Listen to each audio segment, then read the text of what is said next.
What's up, everybody, and welcome to Shapes of Gaming, the weekly conversational podcast all about video games that's unedited, unfiltered, and unhinged.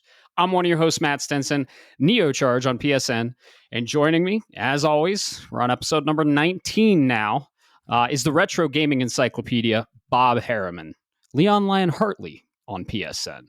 What's up, man? I hear you just cracked your beer. Yep. I absolutely did, and I'm ready to have my first sip of it. This is the second one out of the case, though. We'll talk about that here in a minute. But I gotta say, it's something different, and we'll get there. That's a big can. Yeah, this is one of the big boys. This is one of those, not the 12 ounce, but this is one of the 16s. All right. If only we were on video and people could see it. We're getting there.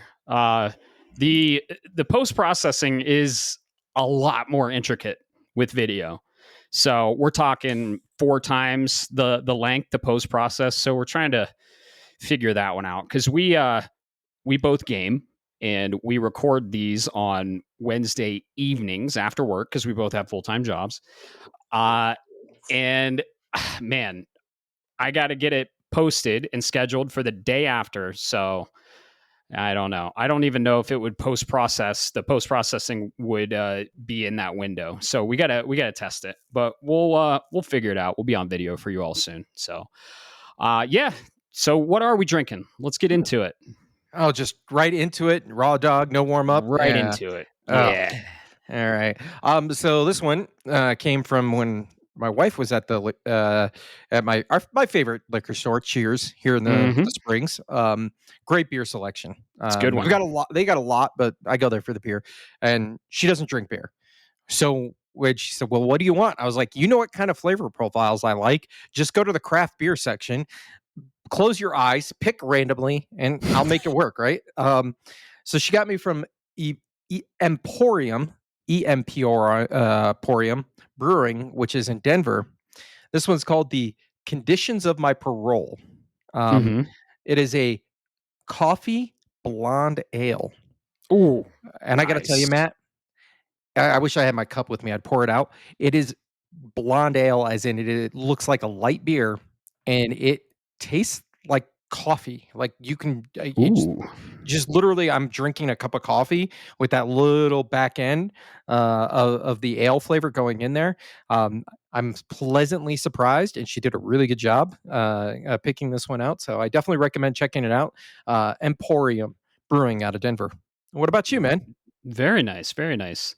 That sounds awesome, and I want to try that. So next time you come over, bring one, and I'll bring one of these over.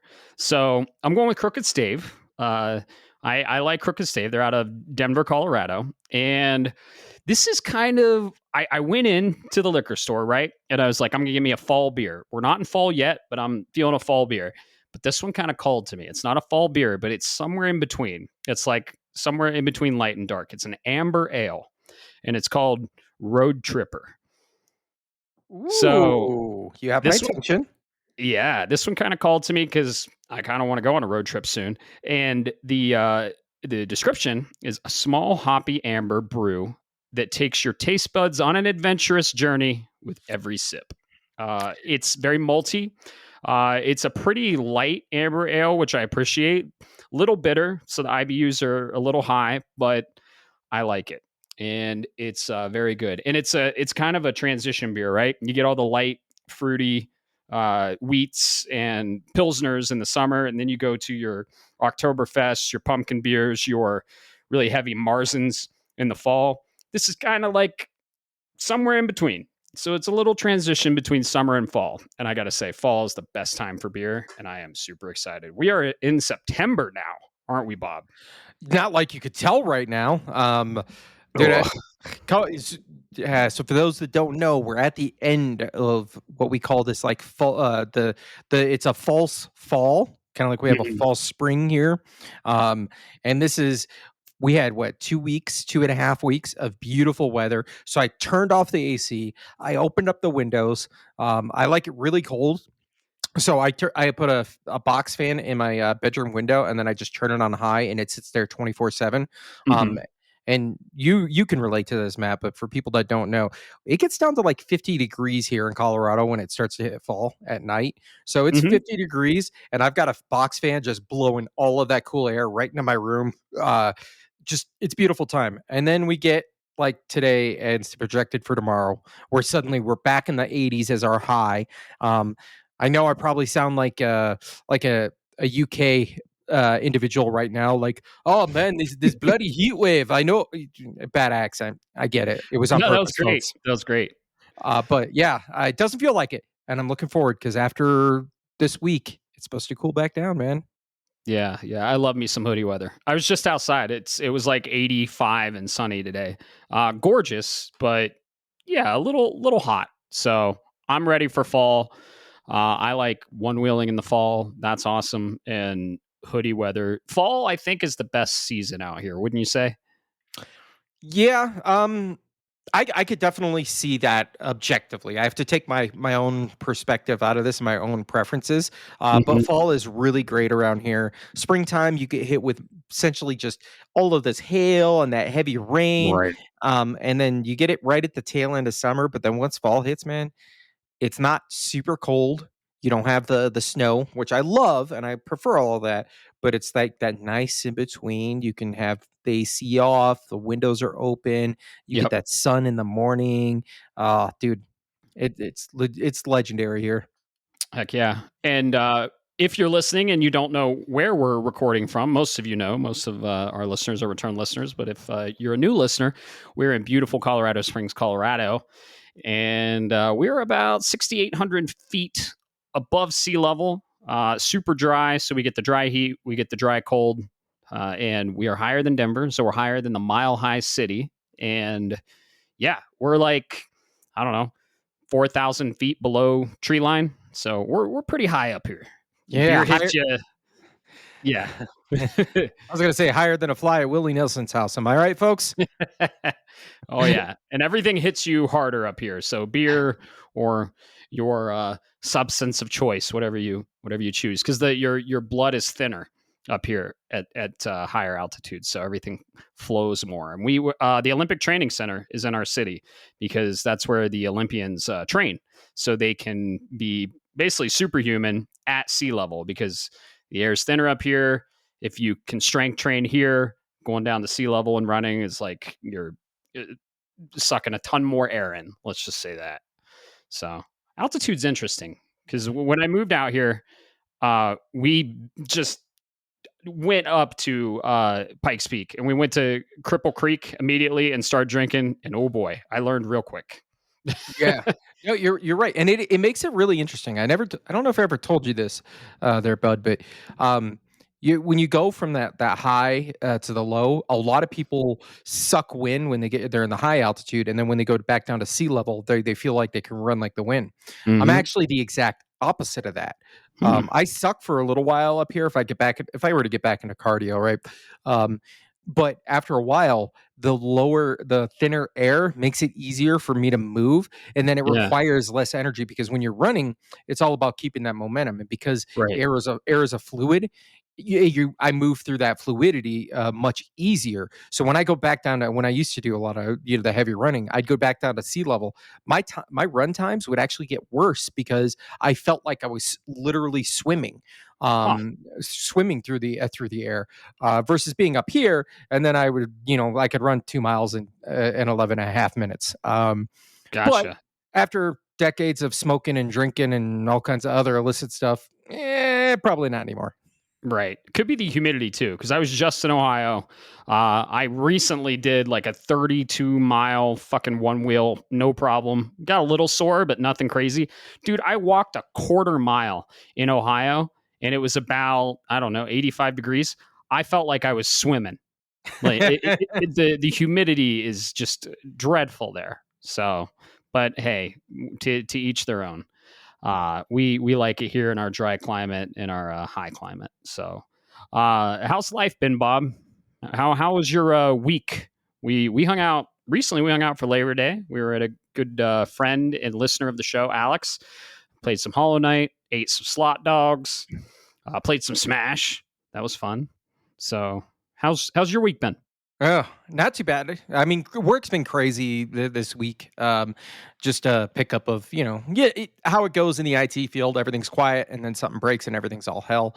Oh yeah. But outside of that, dude, this holiday weekend, I don't know about you, but I hung out with you and Alex, and Hmm. other than that, I drank, I slept, and I played video games. I didn't do shit else, man. I took a nice long 3-day weekend, snuck out of the office early on Friday, and was like saw that it was kind of quiet and was like, you know what? Let's get the holiday started. And well, I'll talk about the games I was playing, but yeah, Oh that yeah. it was a lot of couple days of like 10-hour sleep cycles, paying off that sleep debt, hitting a lot of you wake up, do the dishes real quick or whatever you got to do, like whatever I need to, scoop litter boxes, whatever the random shit that you got in your life. And then right to it, sitting in front of the couch, just playing games, man. I was playing so long that I had to stop and take a break so my controller could charge and then come back a couple hours later. So yeah. What about you, man? How things been? Pretty much the same. We hung out Labor Day. I think we hung out Saturday too. Grabbed some wings. Played some retro games. That was fun. Got the retro setup going. But yeah, pretty much the same, dude. Work, wake up, eat, game, sleep, drink in between. Not at work, but after work or during the podcast or gaming. I like to pair beer with games. I think this Amber will be a good one to pair with Metal Gear Solid because I'm of course playing Metal Gear Solid Delta as well. And yeah, we'll talk about that in the what we're playing. But yeah, I made a purchase that I do want to talk about, and I am so impressed with what I got. In celebration of Hollow Knight, Silk Song, and Hollow Knight in general. Hollow Knight's one of my favorite Metroidvanias. I got the statues. I finally got the resin statues, and these aren't small statues. They're like, I don't know, 7 inches, and Hornet is like 9 or 10. Uh, and they're fangamer.com, not sponsored, by the way. I just love Fangamer. I got a shirt there too, the Pure Vessel. And it's white shirt. I wore it when we got wings at the control room. That was fun. But I am impressed with the quality. They're heavy, they're detailed, and dude, they were $75 for both of them. Like, Ooh, yeah, you saw them. Isn't yeah, that that's crazy?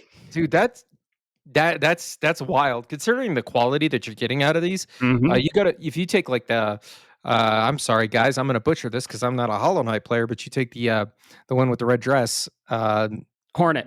Hornet, like you take that statue and you take it to if you got it at one of these local anime shops like that sells manga and things, that's $120 Easily. just for that statue easily alone. So Yep. that's really impressive. I'm glad you got them. Um, I'm checking them out, and this is the kind of place that I just tell my wife to go to for her when she needs Christmas Oh, dude. ideas. There's a Metal Gear Solid section there. Fangamer is one of my faves. I actually helped like kickstart them. They were a Kickstarter, and they were like, we want to make stuff that is kind of obscure, that only the person that sees it, and if they've played the game, they're like, I know that.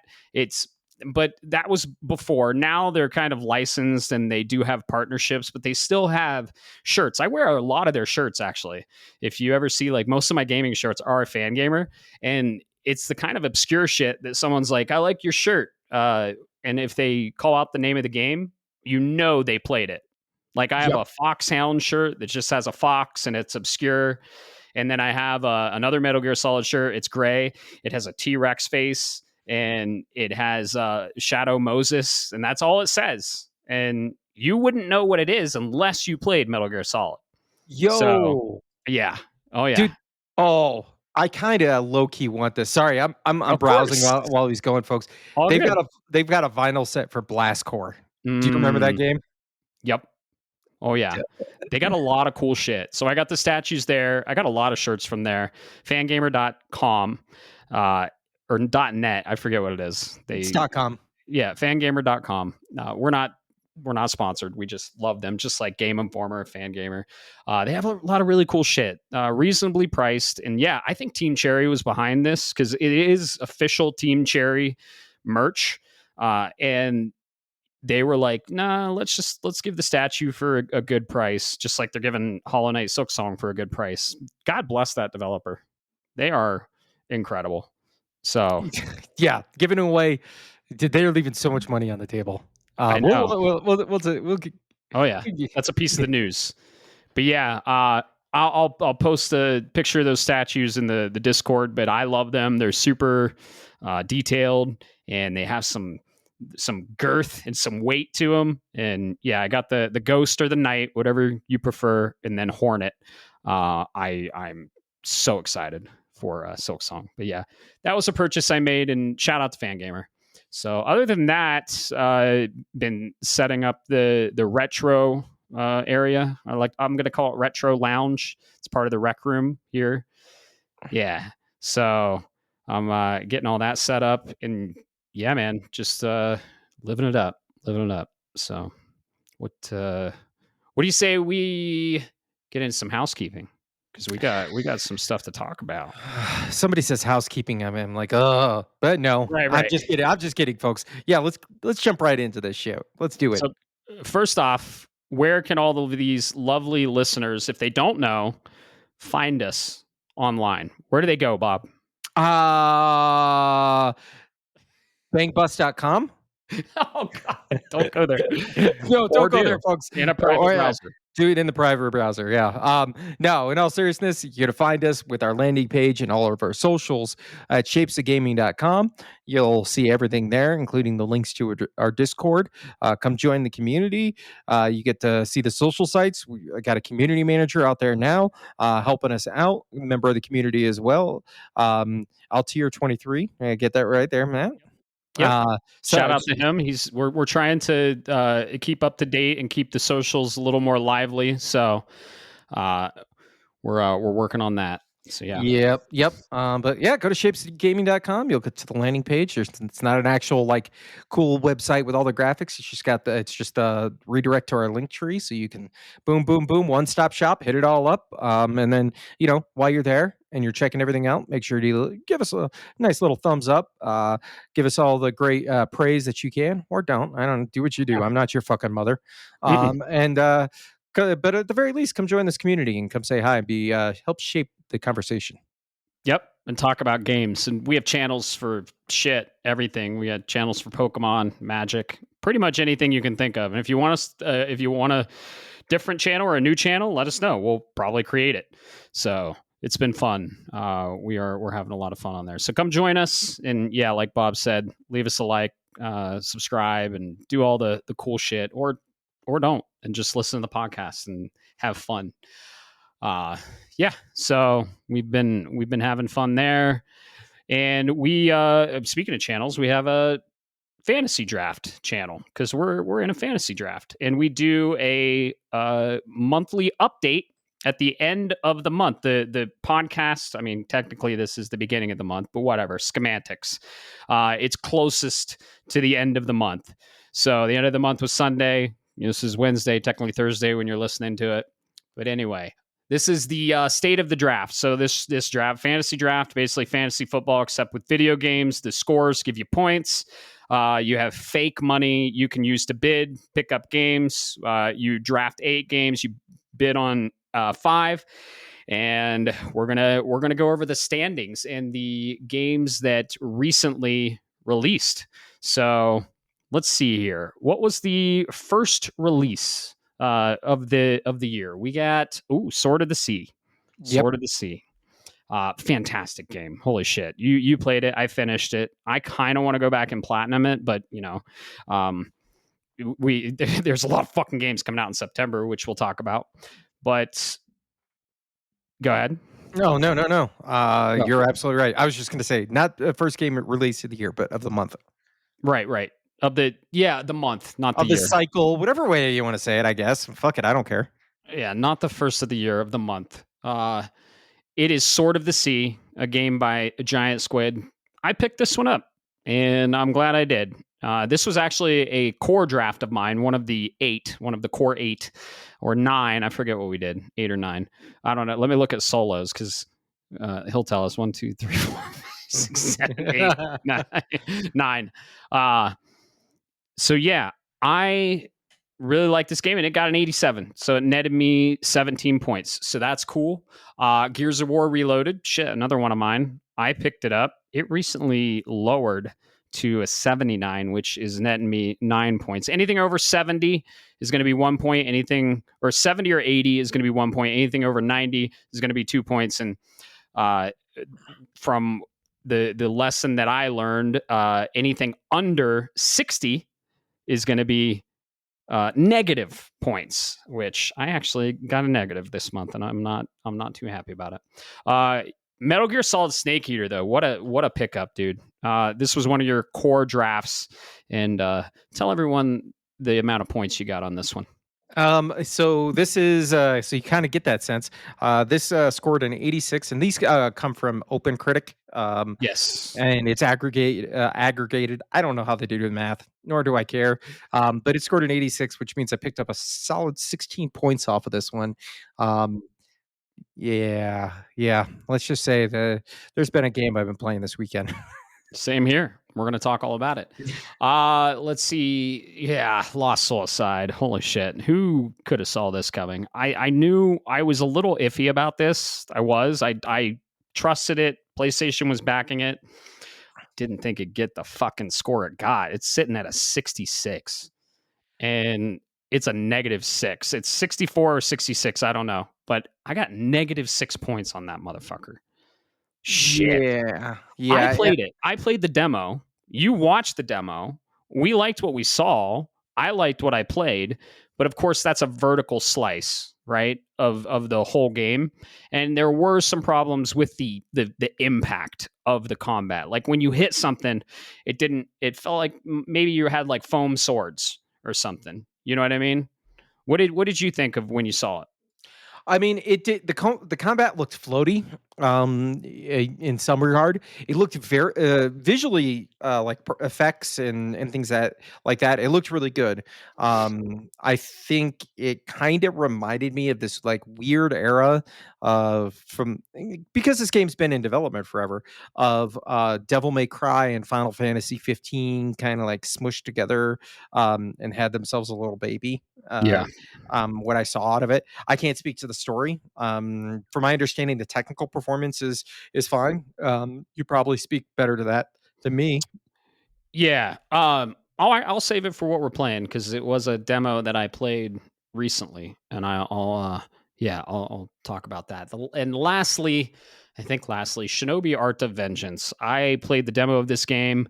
I knew we had a gem on our hands, and guess what? Stats and Plats, Admiral Merps, Caleb got a cool 17 points on this because it got 87, and it's good, man. It's so good. I really want to. I'm waiting on my physical copy from Limited Run Games. It's the only place you can get it, and physical for life. I will wait on my games, just like I'm waiting on Chronos, which we'll talk about too. Uh, Physical for fucking life, and I will take the inconvenience of physical because I already took the inconvenience of swapping the discs when I want to change games. Oh my god, it's so hard to get up and swap the fucking discs. But yeah, they're making it a little inconvenient for the physical games now. But you know what? I don't care. So yeah, Shinobi Art of Vengeance digitally everywhere. The Switch version is a Switch One version, and it says I think it's very deceiving because you think it's Switch Two because it's a new game, but nope, it's a Switch One version. It runs and looks like shit. That's the demo I played. Uh, but yeah, I love what I played, and I can't wait to play this game. Caleb loved it too, so he netted a cool 17 points there. So good on him. That was a good pickup. That was a pickup for him too, not one of the core drafts. Yeah, no, you're absolutely right. That was a very that one is probably the one that shocked me outside of Claire the most. And what I mean by that is I knew Claire was going to do really well, but I didn't think it was going to do in the fucking 90s well. Shinobi was going up against Ninja Gaiden, Yep. and not only Ninja Gaiden 4, but the classic side scroller Ninja Gaiden. So if I take me back to the Game Awards, a year ago, you told me both of those games were coming out within a month of each other. I would have put my money on Ninja Gaiden. But to see Shinobi smash that expectation and just blow right past. And I'm not saying Ninja Gaiden's bad. We talked about it last Hmm. episode. I like it, but that was a huge shock. So huge, great pickup, man. And Hmm. I look forward to playing it. But yeah, I think. Do you want to talk I about what got released today? Or will not? It's not released today, but it went to early right. access and we got scores for it. Yep, I just saw that, and yes, I do want to talk about that. I just want to add, I literally did put my money on Ninja Gaiden Ragebound because that was a core pickup of mine. Um, and yeah, I didn't think Shinobi would beat Ninja Gaiden Ragebound, but it did. So yeah, It's fucking wild. What kind I of know. timeline are we living in, folks? Like, I don't know. I don't know anybody that knew Shinobi growing up. I know. And I'm really excited. They say it's a Metroidvania, but things aren't interconnected, and they're like levels of Metroidvania esque levels. But I Hmm. mean, is it a Metroidvania if the whole map is not interconnected? Who knows? Nope. Semantics again. Exactly. No. But the game you are talking about, do you want to talk about it? Because this is one of your pickups, and it was a very early pickup, and it's gonna do solid for you. Yeah. So I wanna go ahead and sit down and talk about this. Let's come to the campfire, okay? Um, this Come one on, as soon as it was announced. have a Yeah. seat next to Pepe. Yeah. Grab the beer because I got some things to say out there. Okay. But specifically because it entered early access today for the deluxe edition, Chronos: The New Dawn. This is Blooper Team's newest IP. It's a not just a new game, but it's a new IP. Survival horror, very much inspired a la Dead Space. Kind of meets a. I don't want to say a Bioshock, but it's a Dead Space kind of a Bioshock look. Um, when you go and look, I'm not gonna lie, man. I was hounding and looking for these scores today, Hmm. because I'm not saying my draft hinges on it, but I was expecting a banger. It kind of does. Uh, and I saw right out the gate, this game was getting eights and nines. Scored was sitting at an 80 on Metacritic, which means I was gonna guaranteed 10 points, or Open Critic, sorry. I was guaranteed to get the 10 points out of it. Well, not guaranteed, but that's what I was projecting. Hmm. Um, and then along comes a couple hours later, if you will, I went ahead and looked and it dropped. Instead of going up, it dropped. And not only did it drop, Matt, it dropped by 2 full fucking points. Yeah. Y There was only one, and this is where I'm gonna go on. I'm gonna get on my excuse me, folks. I gotta get on my little stool here to stand. It was by one fucking reviewer over at PC. Hmm. I'm sorry, I'll call it out. By PC Gamer, I'm not gonna call it the reviewer, but I'm gonna call it the org. Um, their one weighted score dropped the average of this by 2 points. That's crazy. Uh and they gave it, we're looking at Game Rant 6 out of 10, 7 out of 10, 3.5 out of 5, 8 out of 10, 9 out of 10, 8 out of 10. These motherfuckers gave it a 58 out of 100. Yeah, that's That's nuts. that's the equivalent. That's a 5 Yeah. on the score. And I went and looked at the review, and I can't wait to play Chronos now, Matt, because I went and Mhm. looked at the review. This person doesn't really play survival horror. In one hand, talked about how they had too much ammo and resources, but then in other spots they were out of resources for large enemy fights. I'm like, that's what Mm. happens. That's what happens First, in these games. first time playing survival horror. First time. Yeah, Hmm. yeah. Oh, I died too much. Uh, Well well, then put down the fucking controller and give it to somebody else and say you can't, do your due diligence and say you can't objectively do this. that They sucks, man. that's the this is the equivalent of somebody not doing their fucking homework and everybody getting graded on a curve. That's Yes. exactly what this is. Right. Some of I'm the sorry, better. review. No, you're good. Some of the review outlets have a little more weight with the scores. It sucks. It's stupid. Scores are stupid in my opinion, but they're fun when you're doing the draft. I love it and hate it at the same time because shit like this happens. And yeah, when the game is getting eights and nines across the board everywhere else, and this score has so much weight to plummet it, and they give it like a 5 or a 6, fuck that. That sucks, dude. I'm sorry that happened to you. I have the game pre-ordered physical. It's a 2 week delay on the physical, but whatever. We're probably planning on playing this in October for our spooky game anyways, because September's fucked with games. But yeah, dude, that sucks. It has 62 reviews. I think there's going to be more coming in. It might pump it up. You might get back to that 80. I hope you do, and Yeah. I hope it does. Anything over 75 on OpenCritic is considered a good game. Uh-huh. So, and it's sitting at 78. I think it'll settle around 79, 80 though, when more higher scores come in. So I'm rooting for it. Everything I saw, I loved, and I have it pre-ordered. Put my money where my mouth is, basically, and can't wait to play it. So, ironically, a game coming out before that still doesn't have a review. That's Hollow Knight Silksong. It comes out today, as you're listening. I think it'll be out. It comes out at 8 a.m. today, or did come out at 8 a.m. today on a Thursday. But Team Cherry is not letting you pre-order the game, and they're not giving review copies out. That is totally fine because that's their decision. So those scores will probably come in later than they usually do. So yeah, Chronos getting scored.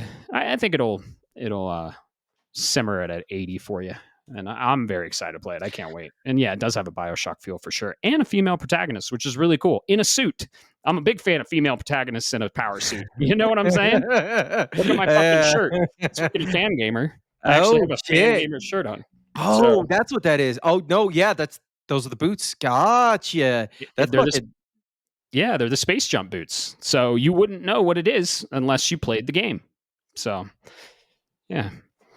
No, that just chafed my ass. I mean, Mhm. I'm not expecting a perfect game. It's blooper team, but Yeah. their last game, Silent Hill 2, was universally uh, praised, and it always takes that one asshole in the room to stink up the whole thing. You know what I'm saying, folks? Yep.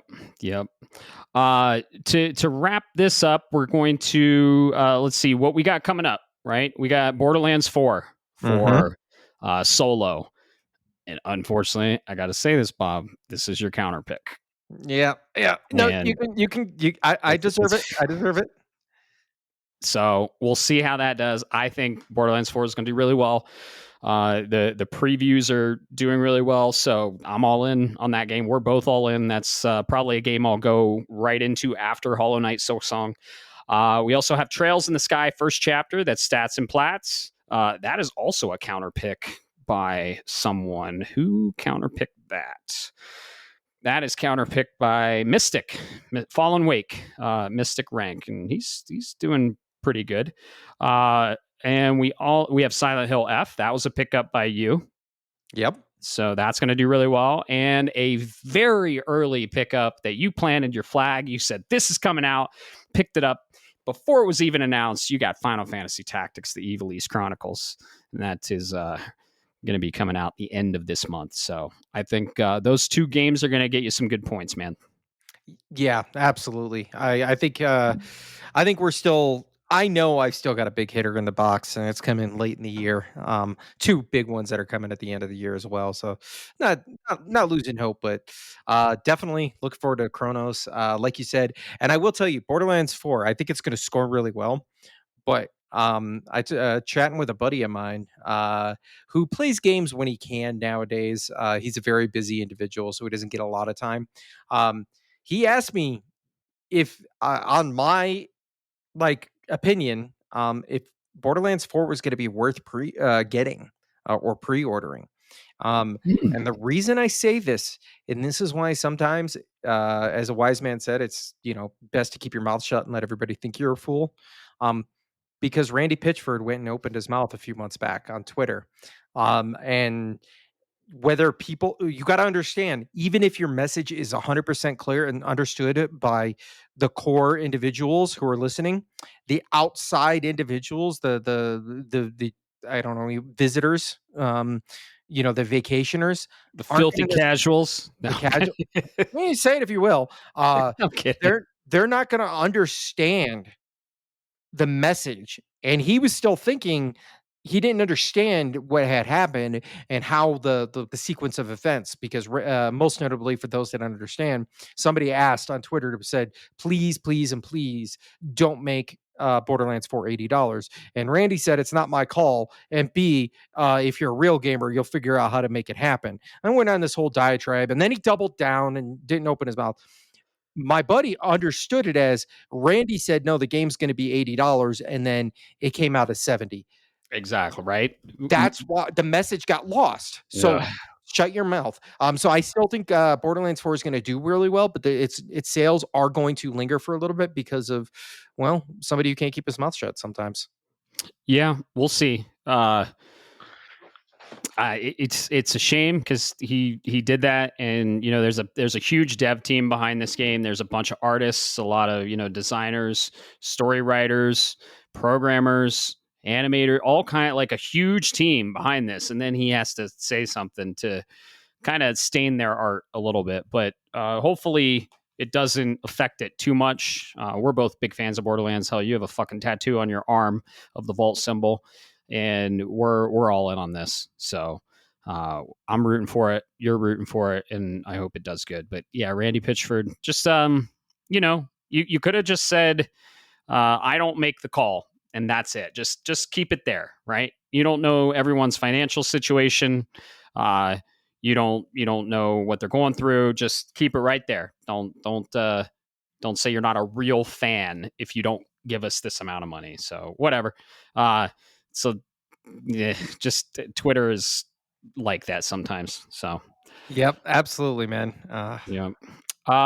So the standings so far, we have Solo. Unfortunately, buddy, I'm sorry.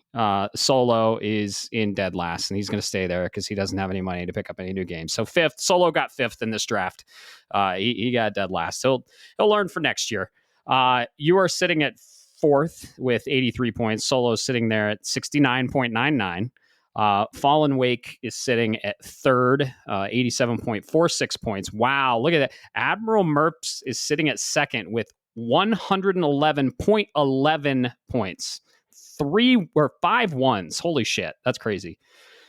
And then I'm sitting at first with 121.83 points, but man, Lost Soul Side hurt me, and I did a big gamble, and I dropped Tell Us Us, which is a game that's getting really good reviews for Metroid Prime Trilogy HD. I actually had to reach out to them and say I want this Metroid Prime Trilogy HD, and when I picked it up, it gave me an automatic 0 because it's considered technically will not release. But I think we might get some news this month that Metroid Prime 4 is going to be delayed, and they're going to give this to us as recompense. And we're going to get a Metroid Prime Trilogy HD on the Switch 2, mouse controls for all of it. Because there's some merch that's been popping up online that is pointing to this, and I think we might get a Nintendo Direct that announces this. So I'm hoping, but I have a 0 from it. It's just a fucking 0. So who knows? You never know, man. If it hits, I'm gonna give you the crisp high five for calling it. Yep. If not, I get to publicly laugh at you because I also know you dropped Metroid Prime 4 as I your number did. one pick, and I am on the other side of that fence. I think we're gonna get Prime 4. Nintendo's been. I think they need to get it out the door. And it's Dude. and They, if that ends up in the opposite, I'm gonna publicly laugh at you, and then I'm gonna feel bad for you at the same time. I'll laugh at myself too. I dropped Prime 4 for Luminous Arise, and then I dropped Tell Us Us for Metroid Prime Trilogy. So we're in September. We have 4 months left of the year.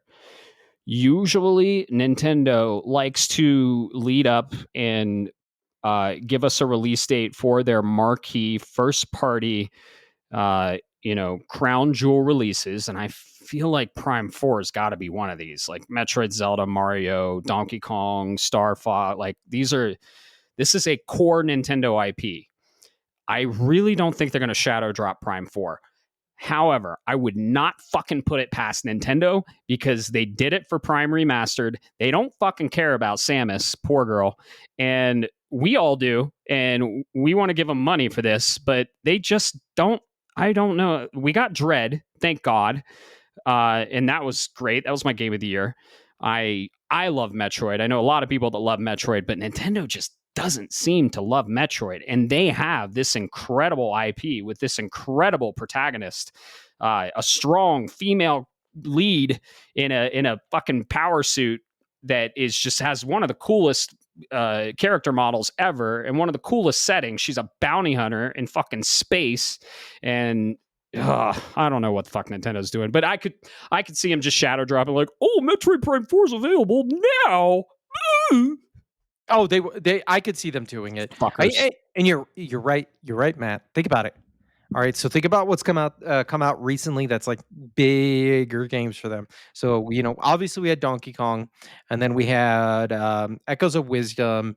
Yeah. So my point is this: outside of the Breath of the Wild and the Tears of the Kingdom stuff, which I'm not even going to touch right now because I am not drunk enough to get down that path right now. And that spiel. Nintendo sells fucking chibi characters nowadays and chibi art style. I don't I and yes, I'm using this in a negative connotation because it's from an artistic perspective, it's corrupt. Donkey Kong and Paulina. Look at Paulina. She's so cutesy anime. Teehee. Zelda. While I love that 2D isometric kind of feely engine they're using, they didn't need to go back and do it with Zelda. Look at what Animal Crossing did. You just start to go down that path and you realize that the cartoony style chibi characters is what's going to sell. So they treat it like the fucking baby of they're the youngest child in a house of three. And those that know what I'm talking about. Right. I wouldn't mind Meanwhile, getting a chibi Zelda of Oracle remakes. yeah. Meanwhile, the first child, the star of the show, is just left off to go do whatever they're doing, a la Mario, and then the middle child gets forgotten. Sorry, Metroid.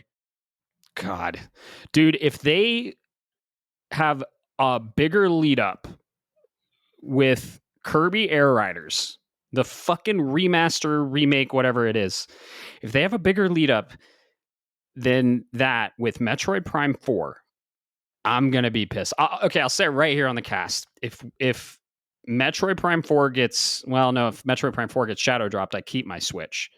Okay, there are two things that happen if I'm gonna sell my Switch. One, Metroid Prime 4 gets delayed into next year. It's okay. I'll just get another one. And two, if they don't give us Prime Trilogy HD. Like, dude, I have no time to play the Nintendo games. There's so many games that we're going to talk about. September's wake me up when September ends. That I just, got to stick with one platform. If they have a bigger lead up with Kirby Air Riders than Metroid Prime 4, I don't know what they're fucking doing over there. And then Pokemon ZA, it's getting good previews, but I'm just not into the Legends series. And I've saw some animations and I was like, there's the megas, the mega stuff we're seeing, not really impressive. One looks like a ball sack. The other one looks like Dragonite grew fucking wings out of his head and is mutilated. And the other one's like a luchador. What is it? Fucking I don't know. Halucha. That's his name. A luchador Halucha. Say that 5 times fast. Yeah, I haven't been impressed with what Nintendo has been releasing for Legends, but who knows? I'm probably wrong. It's going to get great reviews, and you're going to get all the points for that. So, yeah, enough negative on Nintendo stuff. What do we have positive in the news? And by the way, if you want to follow the draft. If you want to follow the draft, we have a whole ass channel dedicated to it called Fantasy Draft. You can go click the link, see our standings real time, follow along with us. It's fun. It's silly. We enjoy it. So if you're ever curious on what the hell we're talking about in the Discord channel called Fantasy Draft. Yep, absolutely, man. Sorry, I had to wake up there because you went out you started Yeah. talking about Pokemon, and I lost track. I I and yes, I do realize the irony because I drafted it. Why? Because I'm playing the draft as a game, and I Hmm. don't plan on playing that game in the draft. Right. Uh, I hope it but does well. I'm rooting for it. I'm rooting for it. It's Pokemon. Hope it does well. yeah, absolutely. All right, so let's see. Where were we? Oh, you said news. Yeah. So a couple of things I wanted to excuse me touch on this week. Let's go ahead and I'm going to save that one for the last because that's news that we just all got today. So Hmm. we'll talk about that. Um, so this one, and I'm going to send you the link in case you don't have it there, Matt. You probably saw this. It's gonna be. I'm going to drop it in the chat here for you. Um, Yep. but it reported Take Two Interactive was in talks to save Xbox's canceled Perfect Dark reboot. So this one has been floating around the internet. This one I came from Game Informer, mostly because guess what? They don't have fucking ads on their website. It's great. Uh, yeah, yeah. But they were in talks with Crystal Dynamics owner Embracer Group and was striking close to striking a deal with Take Two to help save Perfect Dark. But unfortunately, everything fell at the seams because, at least in part, because companies involved were unable to come to long terms over long-term ownership of the Perfect Dark franchise, Hmm. according to its sources. Um, dude, They're can I holding on to just that IP. They're like, can I no, yeah. and then Can we not doing anything with it. yes, thank you. That's what I was gonna say. Embracer, you're bleeding money. Let somebody else take it and be like, "Hey, guess what? We know," because they're already still and they've confirmed they're not canceling, quote, unquote, the Tomb Raider game, right? Even though they just laid off 17 people. Go look up that article if you want. They're not canceling that. But obviously you need funding. You need money. Why not let them take even a long-term 5-year deal with the license for Perfect Dark so they can finish it out the door? You get an immediate injection, and then even if they wanted to keep the IP, guess what? You get the immediate injection. You still have Tomb Raider. Tomb Raider is going to sell. Perfect Dark, the last Perfect Dark game came out 20 something years ago. Don't quote me on that. I don't remember. I know it was early double aughts. Um, Perfect Dark Zero yeah, it was on the for 360. It was a launch game yeah, it was a launch title for the 360, and it 20 was years sounds right.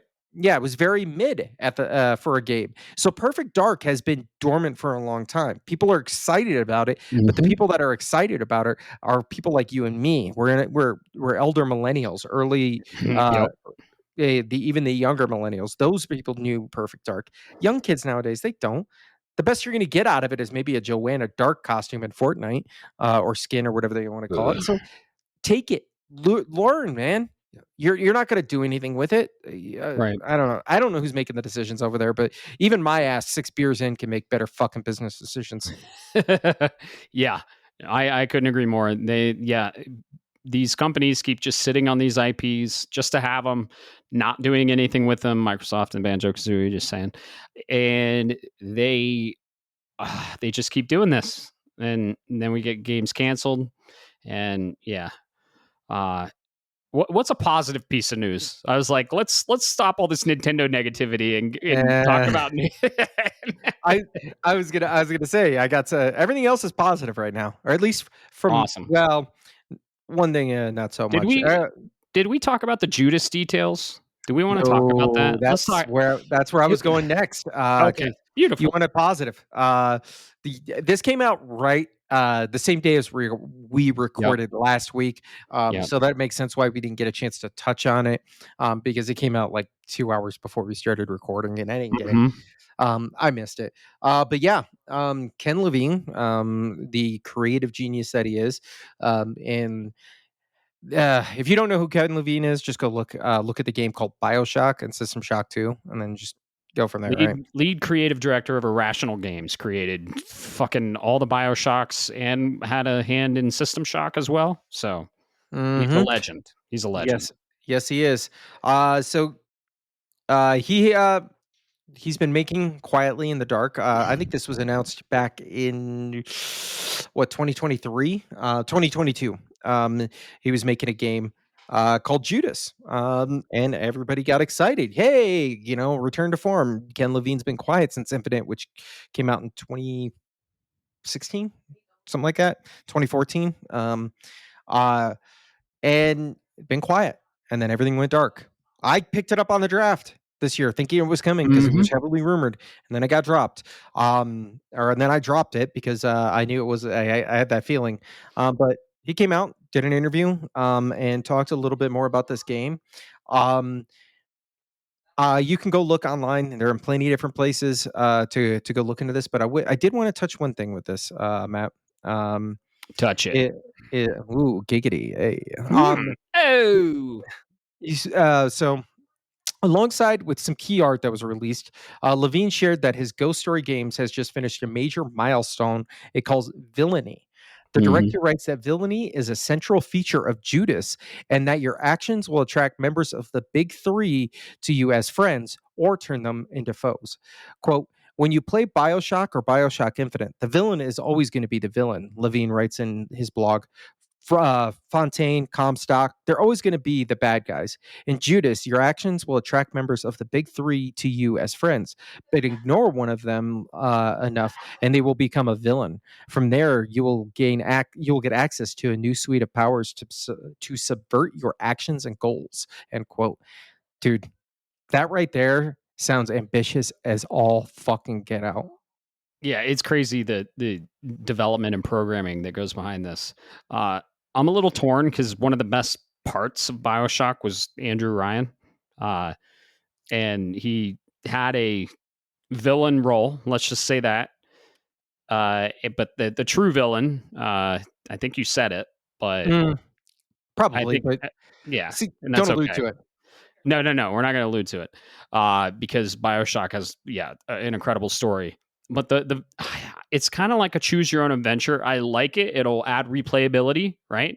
And they said it's kind of is like the Nemesis system, like in Shadow of Mordor and Shadow of War, where if you kill someone, then the computer, like the AI, will try and avenge them, and then they will take their place and rank up depending on who you kill. It's called the Nemesis system. WB's basically just sitting on that.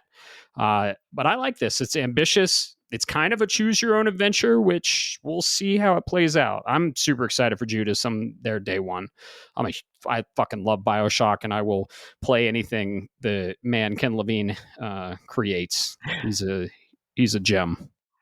Yeah, he is. I want to circle back, like you said, the choose your own adventure. And I see where you're going with that, but there's another aspect to this that later came on in the blog that I think really because I was with you, and then I got to the second half of this. My emotions as I'm reading this article.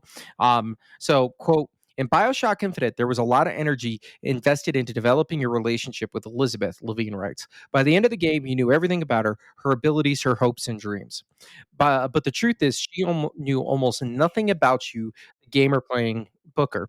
In Judas, the big three observe you as you play, and they have feelings not only about how you approach combat, hacking, and crafting, but most importantly, your interactions with the other two characters. And this goes back to, like you said, with the Nemesis system. Hmm. It's not just, and this is where I'm sold, because it's not just, oh, choose your own adventure. You chose A, you chose B, so XYZ happens. It's you chose this, but you not only did that, it takes it a step further. You did it via this way, or you did it that way. And these different multitude of factors come into play on how it shakes out and says, how are people's needles going to move about you, which is really important. The big thing that, and I know this is a diatribe, but the big thing about RPGs that really kind of sucks sometimes is you can be the best guy in the world, but you choose one act, and suddenly you got somebody that's in this whole range that thinks you're the biggest piece of shit in the world, but you Yeah. don't get a sense of why. You're just, oh yeah, you chose that. You don't get a sense of why. It's not how you came to that conclusion, because how you came to that conclusion is huge. Just like in anything in life, it's the justification, right? So I'm curious. Um, it's a huge reading this now kind of makes me understand why this game is taking forever, because that is an ambitious goal, and if anybody can pull it off, it it's this man. Yeah, I'm very curious to see how it plays out, and I have all the faith in the world that it's going to be great, and this dev is going to nail it. Ghost Story Games, he left Irrational and created this developer, Ken Levine. So, master storyteller, one of the brilliant creative minds in the gaming industry, uh, up there with the greats. So, yeah, dude, I'm still super excited for this game, and I love this news. We got new key art too of the three villains as well. Yeah, very uh this kind of almost has have you played any of the System Shock stuff? No, I've seen it played, but Yeah. no. It kinda has a little bit of that look, yeah, that future retro vibe, Yeah. or the retro future vibe kinda going on. I really dig it. I'm curious what the hell this bipedal horse with a fucking shotgun's all about. Right. Uh, but yeah, man. No, that's good. Um, well, you got anything else to say? Because if not, On Judas, nah. I'm uh man, I'm just waiting for it to come out. Can't wait to play it. yeah, yeah. I think we got one more big item to talk about, but first, we did bad, did good. Let's get that sandwich and do a nice little in between. I don't know Hmm. if you saw this, but RGG. I'm not going to try to pronounce that name.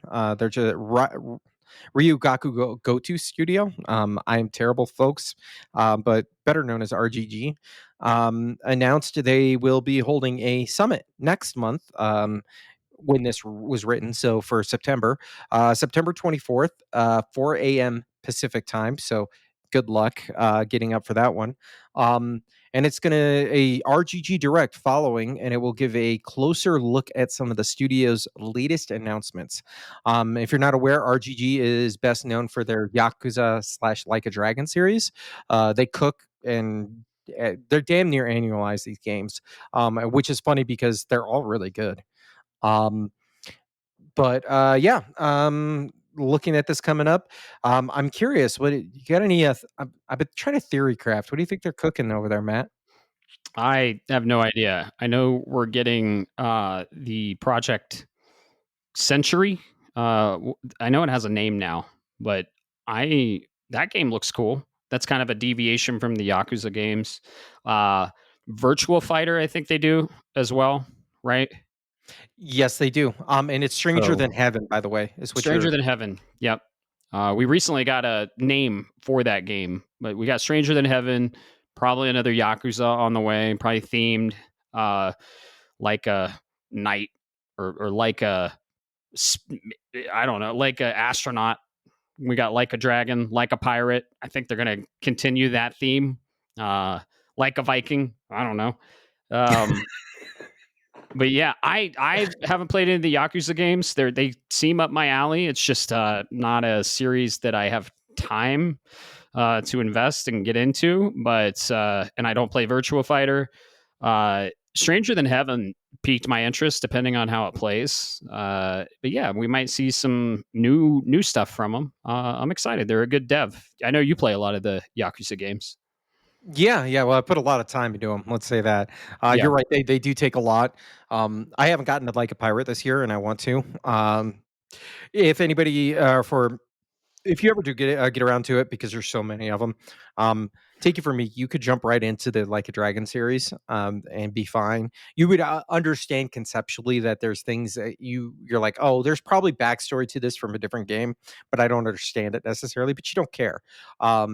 And if you like a game that is got a lot of drama in its story and it's very thematic like that, but it doesn't take itself too seriously.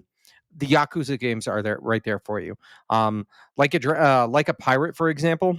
Just that if you haven't heard, that synopsis is you are a former Yakuza member that woke up with no whatever they call that memory loss. Doesn't know who he is, so he decides, well, I'm in Hawaii anyways, and he's Japanese. He's a former Yakuza member. Fuck it. I'm going to become a pirate. And he's sailing the seas, building out a crew of misfits. In one of the games, I'm telling you, dude, there's a Pokemon Snap minigame. I know. Um, I've seen it. I've yeah, seen it. It's fucking hilarious. yeah. So definitely, recommend checking those Think out. of big fucking buff Japanese dudes, like big ones in speedos, and that's what you're taking a picture of. Yeah, yeah, but they come on, they're What? weird. They literally call them out and call them weirdos. Oh yeah, no, I know. I know. Yeah. It's so Cultural funny. insensitivity, fuck off. Right, right. And there's so many mini games in those games. Yeah. Uh Y it's piqued my interest for sure. It's just when. Yeah, when, right? Yeah, because you can When. play the entire Virtual Fighter inside of, Like a Dragon. Oh my god, that's crazy. There are arcades you can go to that are Yeah. Sega arcades, and it has all of these classic Sega arcade machines. It has the UFO claw machine that you see at, like, some Wow. places that Sega makes. So you have games within games to play. That's awesome. I like that. I like that. Um, Yeah, this event should be good. We'll see what they say. Um, I know you have one last piece of news that you want to talk about. I want to talk about too. I want to add one though, and I Go think we ahead. should talk about it. Go Team ahead, my Cherry, friend.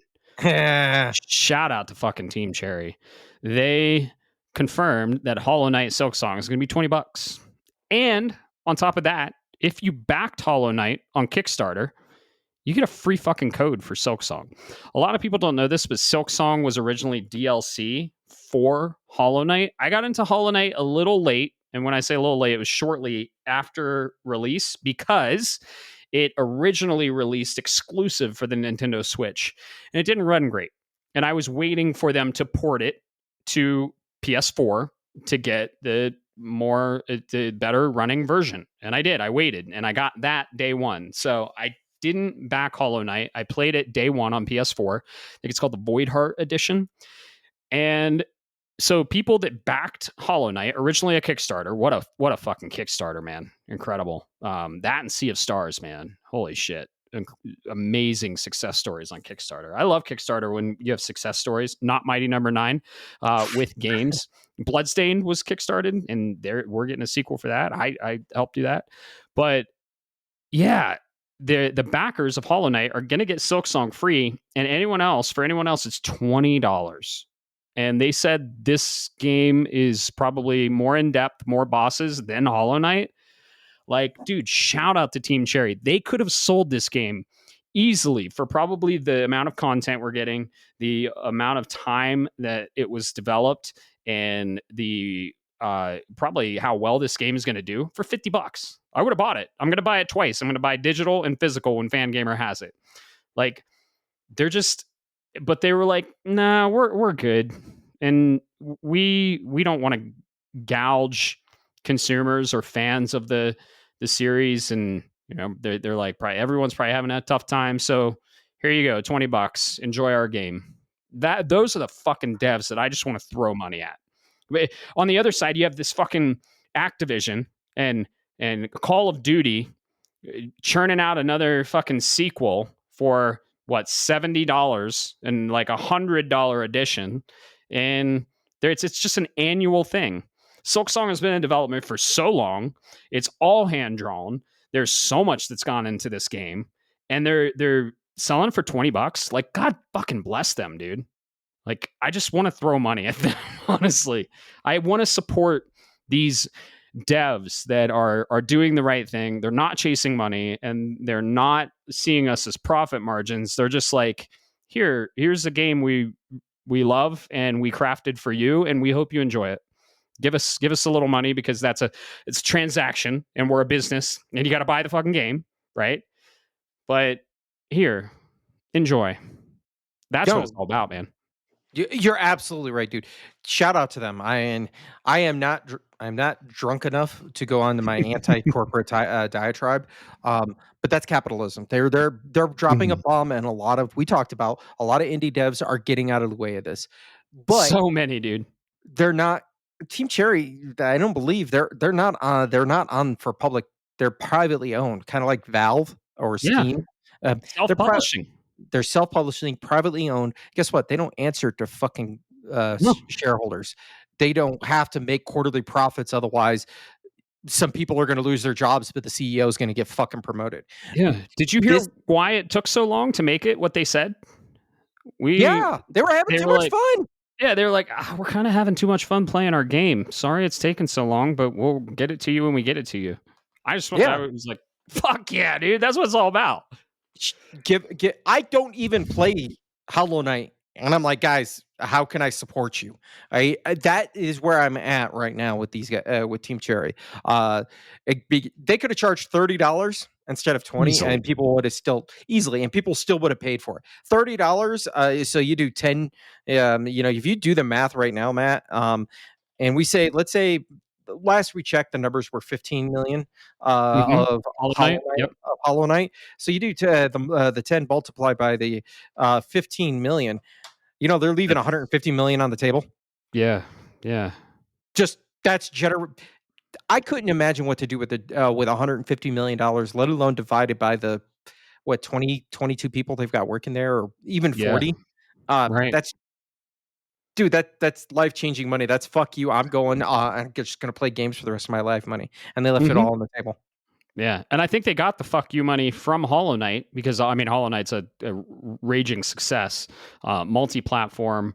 They're sitting pretty with that, and they're like, we don't need it. We just Mhm. want you to enjoy our game, and we'll make you another one, and it'll take another 10 years probably. Who knows? But hey, whatever. God, dude, I can't wait. If you're listening to this podcast, Hollow Knight is available now on everything, basically. They said it was releasing at 8 a.m. MST, I think, or something like that. I think so, but don't quote me, man. Yeah, Um, no, you can look it up if you I'm going like, to look it but up. yeah, go ahead. You'll be hearing it by the time this hits. Go support them. They are not even giving. They're just out there. Hey, here's our game. We hope you enjoy it, or please enjoy this presentation by us. Unlike Nintendo, who's like, please enjoy, and then give us $80. Fuck off. Right. Yeah. This is our art we've created. We're artists and we want to share this art. And Nintendo's selling you Mario Kart that takes like 3 hours and is kind of hollow, in my opinion, compared to eight. Yes, eight has been around for a long time, but what are they? They charged money for the remainder of Mario Kart 8. So we got like a quarter of a game with Mario Kart World. It's great. It's fun. It's a roller coaster, but it's $80 and I mean, we beat it in 3 hours. Meanwhile, this small indie dev, Team Cherry, has probably 30, 40 hour experience, I'd say. I mean, if you want to go through it all. Granted, yes, I didn't go through all of the Mario Kart stuff. It was just the Grand Prix and rolled credits. To roll credits on Hollow Knight, 15 hours, still three times longer. And they're giving it right? No, no, more than three times longer because we beat it in 3 hours, like seven times longer. And they're like, here it is, it's $20. Yes, the Hollow Knight Silk Song is available at 10 a.m. today for EST, which would be 8 a.m. our time. Yeah. So Hollow Knight Silk Song is out. If you listen to this in Thursday, if you're listening to it right when it hits, God bless you and thank you for listening. It's going to be out soon, so it'll be out today, and you should check it out if you like Metroidvanias, dude. Okay, I told you this, Bob, and I'll tell everyone: Hollow Knight is a fucking hard game, very challenging. Very, very tough. It is a Souls born. It's not a Souls light. It's not a Souls like. It's a Souls born. It will eat you up, spit you out, make you rage, but god damn, is it fun? And when you drop that boss, it is so satisfying, which I'm going to be talking about that when we get into what we're playing. So, Yes, because I got things to say about your entire thing. yep. Uh, but that's okay. I am gonna let you. I'm gonna let you. We'll get that across that bridge. Oh yeah. But But yeah, man. lastly, this news is awesome. Oh Get yeah, get yeah, yeah, yeah. all into it. It happened today, yesterday for those of you listening. Yeah, it happened today. Because we didn't get a chance to talk about it last week because Sony just came out and was like, "Hey, by the way, we're doing a state of play direct, if you Right. will." For a That was third party game, for a third party game. That's totally focused on not but second party. Third party. Third party. Crazy. That That's the first. This is the Yeah, first. that was announced during the Xbox event at Summer Games Right. Fest. Right. So Mhm. we usually get state of plays for first party and second party, right? Death Stranding, Rebirth, Ghost of Yotei, first party. This was a whole ass state of play for a third party game. This was a first, and that is very interesting, isn't it, Bob? Yep, absolutely. If we that thank you. You took it away. Coming from IO Interactive's a new game that we heard about years ago, and I just kind of forgot about because I knew I'd get too excited. Um, 007 First Light. Uh, this we finally got an official. Hey, this game is really happening. At Summer Games Fest, got some more footage, if you will. But today we got a what was that 24, 25 minute direct at this. Unfortunately, I was at work, so I only caught like certain parts of the audio and a little bit here and there.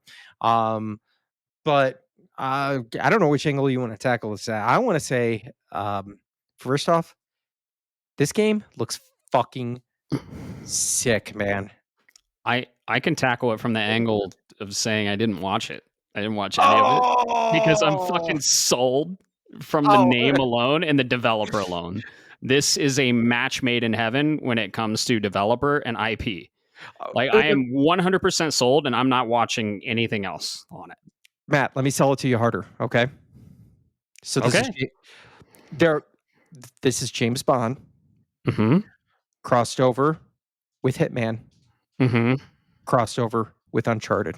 You're saying all the right thing. I haven't played Hitman. I know it's an unfortunate backlog. It's just when, right? Not an IP I ever got into. I've heard nothing but good things about it. Uncharted, though, however, I'm a huge fucking fan of Uncharted and have played every single one, platinumed every single one. Well, not Golden Abyss, but oh my God, I am a huge fan of the gameplay of Uncharted. And I did watch the breakout trailer that we got. I think we covered it in I think Summer Game Fest. They showed it. And everything I saw, I was in 100%. Yeah, So this love definitely it. yeah, this showed a little bit. They kinda did a mission where or they had part of it where they were showing all aspects of the game, and they did a really good job with that. So Bond is kinda doing this clinging along and shimmying along a ledge to get into this building, and then, they're doing all of the usual spy stuff, and then went immediately into a chase sequence with cars and jumping into airplanes, and there's barrel explosions. Like, at one point, you get, after you're done doing the little car chase, you get out and you're on foot. He just pulls out his weapon of choice and starts mowing down the enemies and hitting barrels and causing explosions everywhere. And then Hell yeah. jumps into this fucking I'm gonna call a military aircraft. I'm not gonna be nerdy for you folks, but it was a UH-6 or it was a C-47. I'm not Or going to be nerdy for you folks, but then I'm going to tell you the name. yeah, I love it. and then somehow, and I don't make sense. I don't care. It's Bond. Hacks this little console that takes control of the drift, the side to Ooh. side of the airplane. So, and he's controlling it while he's going up in through this aircraft, and these guys, like these enemies, are shooting at him. He ducks cover and then turns the entire craft to the right and shifts all of the cargo and slams them into the wall. Do you do that with the six axis, maybe? It showed on screen L1 Oh, and R okay. L2 and L1 R2? R1 L1 and Or R1. got it. Okay. But shifts the entire aircraft, slams some cargo into guys, and then just walks by. Oh, that's awesome. Dude, it looks amazing. There were, and I asked a couple of people because I wasn't sure if it was my internet. During some of the really high action scenes, it seemed like there was some choppiness. The thing is, this is coming from a feed over the internet, so I can't Right, right. guarantee if this is. I can't say. There was a bunch of people that wanted to be negative online and thought they weren't trying to be negative to be mean. They thought they were being fucking funny. Mm. And folks, I'm going to let you know right now. If nobody else is laughing, you're not trolling correctly, and all you're doing is you're just Being bandwagoning. an asshole. You're just Yeah, being an you're just asshole. being an asshole, and that's the one rule that'll get you kicked out of this community. All right, I'm It gonna will. put that. I will.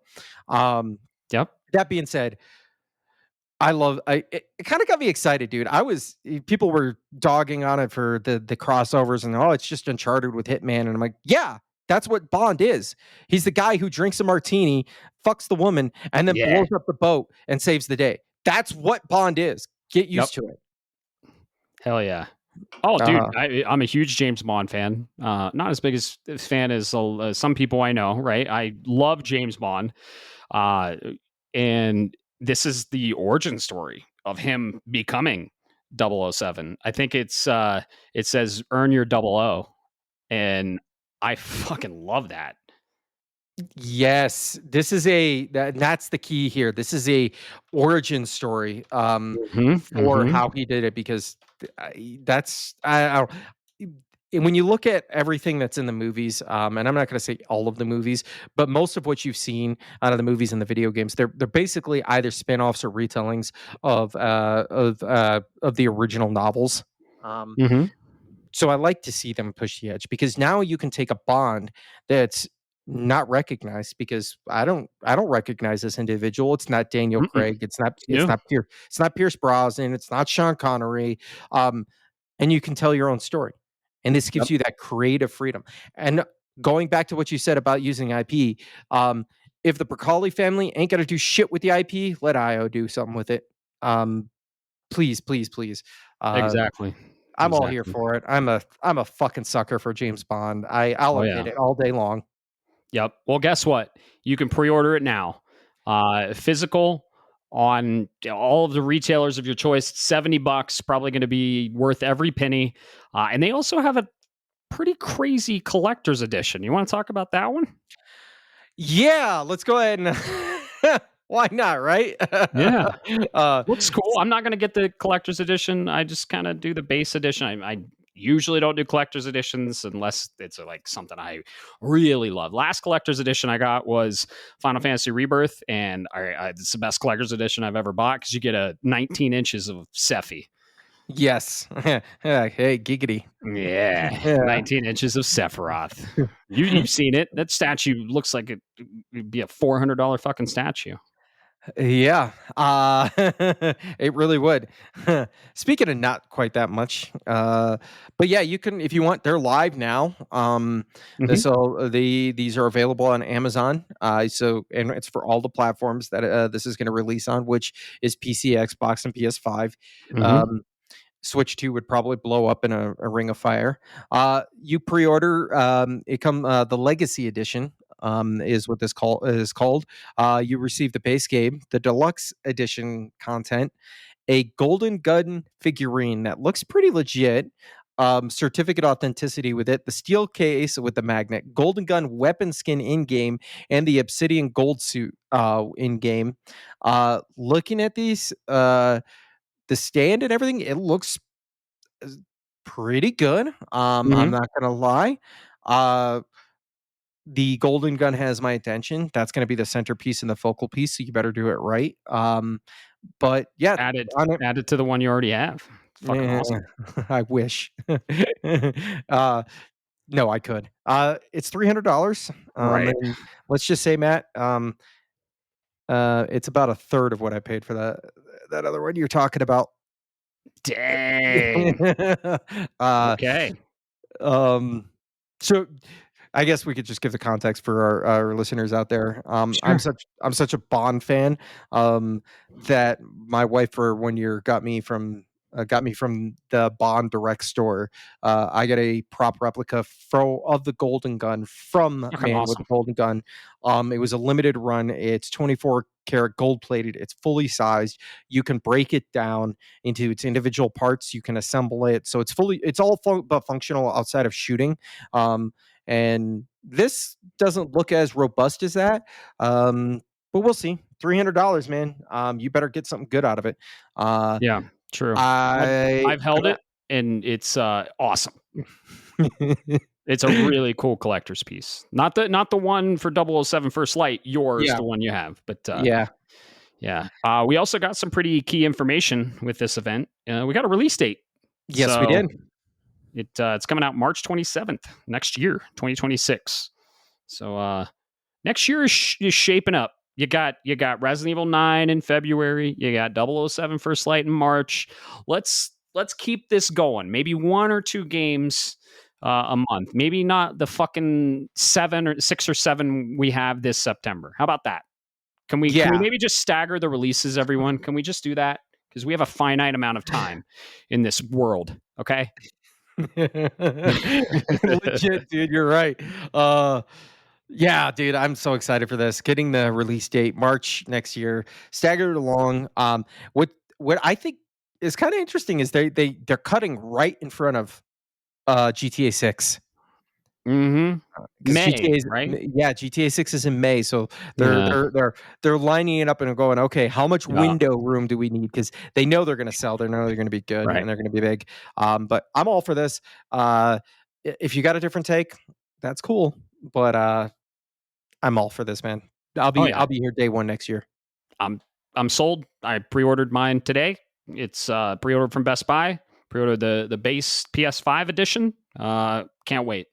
I'm gonna probably play it day one. And yeah, GTA is in May. I think it's gonna get delayed again. We're gonna get a holiday 2026, and they're gonna do that again. Maybe I don't know. But I mean, GTA is super ambitious. They are. It's gonna be mind blowing the way it looks. But we'll see. We'll see. So yeah, everyone's kind of getting out of the way of GTA, so we won't see anything in probably April, May, maybe if they're I don't know risky, they will. But yeah, R um, risk it for the biscuit.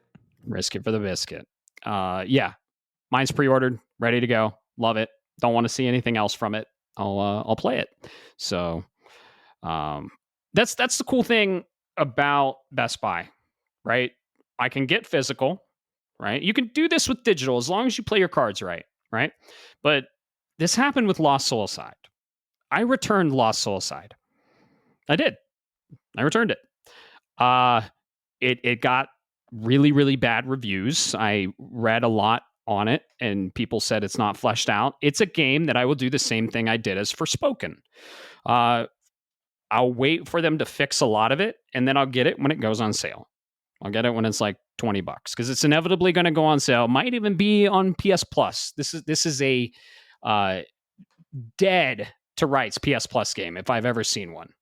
So I had it pre-ordered. I was ready to play it. I played the demo, loved it. It was a vertical slice, right? Didn't, and I heard the story is not great. I loved what I played of it. Got the copy from Best Buy. I pre-ordered it. It got here. I kept it sealed. Waited for the reviews. It bombed in reviews. It's, I mean, it's real. It did really bad. Like I'm talking like low 60s. So I said, okay, as long as it's sealed, you can return it to Best Buy. If you get something digitally and you download it, that's one strike against you. I have heard that if you download it and you don't launch it, you can still return it digitally. And they've actually streamlined their return function on PlayStation. But sometimes you're locked in. And if you launch that to try it out, you are locked and you are not returning it and you can't do anything about it. So, one perk of physical. So yeah, I returned Lost Soulside. One, there's so many games to play, and two, it bombed. Yeah, that's fair. I could see that. Oh man, that sucks. But Yep. hey, Yep. you got to do what you got to do. Make your decisions, man. Yep. Uh yeah. So that's the news. And speaking of Bond like game experiences, let's talk about what we're playing because the game we're playing has some very heavy Bond inspirations, especially with some of the cutscenes. Which, dude, they stayed so true to this. I'm gonna let you take it from here because you've been playing more. Uh, you are a huge fan of this IP. We finally got it. Let's hear all about it, and I'll give you my input on top of yours because you have a lot to say about it, and I can't wait to hear it. Yeah.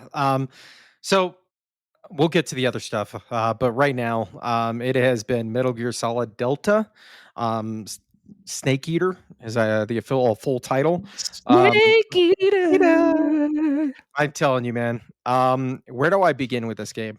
Um, so this is probably the overview. I want to say this is probably the definitive edition for playing Metal Gear Solid 3 Snake Eater, because we've had re-releases, we've had variations in the past. We had the MGS3 MGS3 Snake Eater that came out on the MGS One collection. We've got Subsistence. We've got all of that other good stuff. Sorry, folks, we got my dog there. He's But wanting to say hi. yeah, apparently. And each one of them brought a little piece of the puzzle, and made some improvements in their own way. Um, this says, "Fuck it. Why don't we allow both? Let's do classic mode. Let's do new style. Let's play legacy style. Let's do all of this and combine it." And I was kind of I was excited for this game, but I was concerned because it is a shorter game.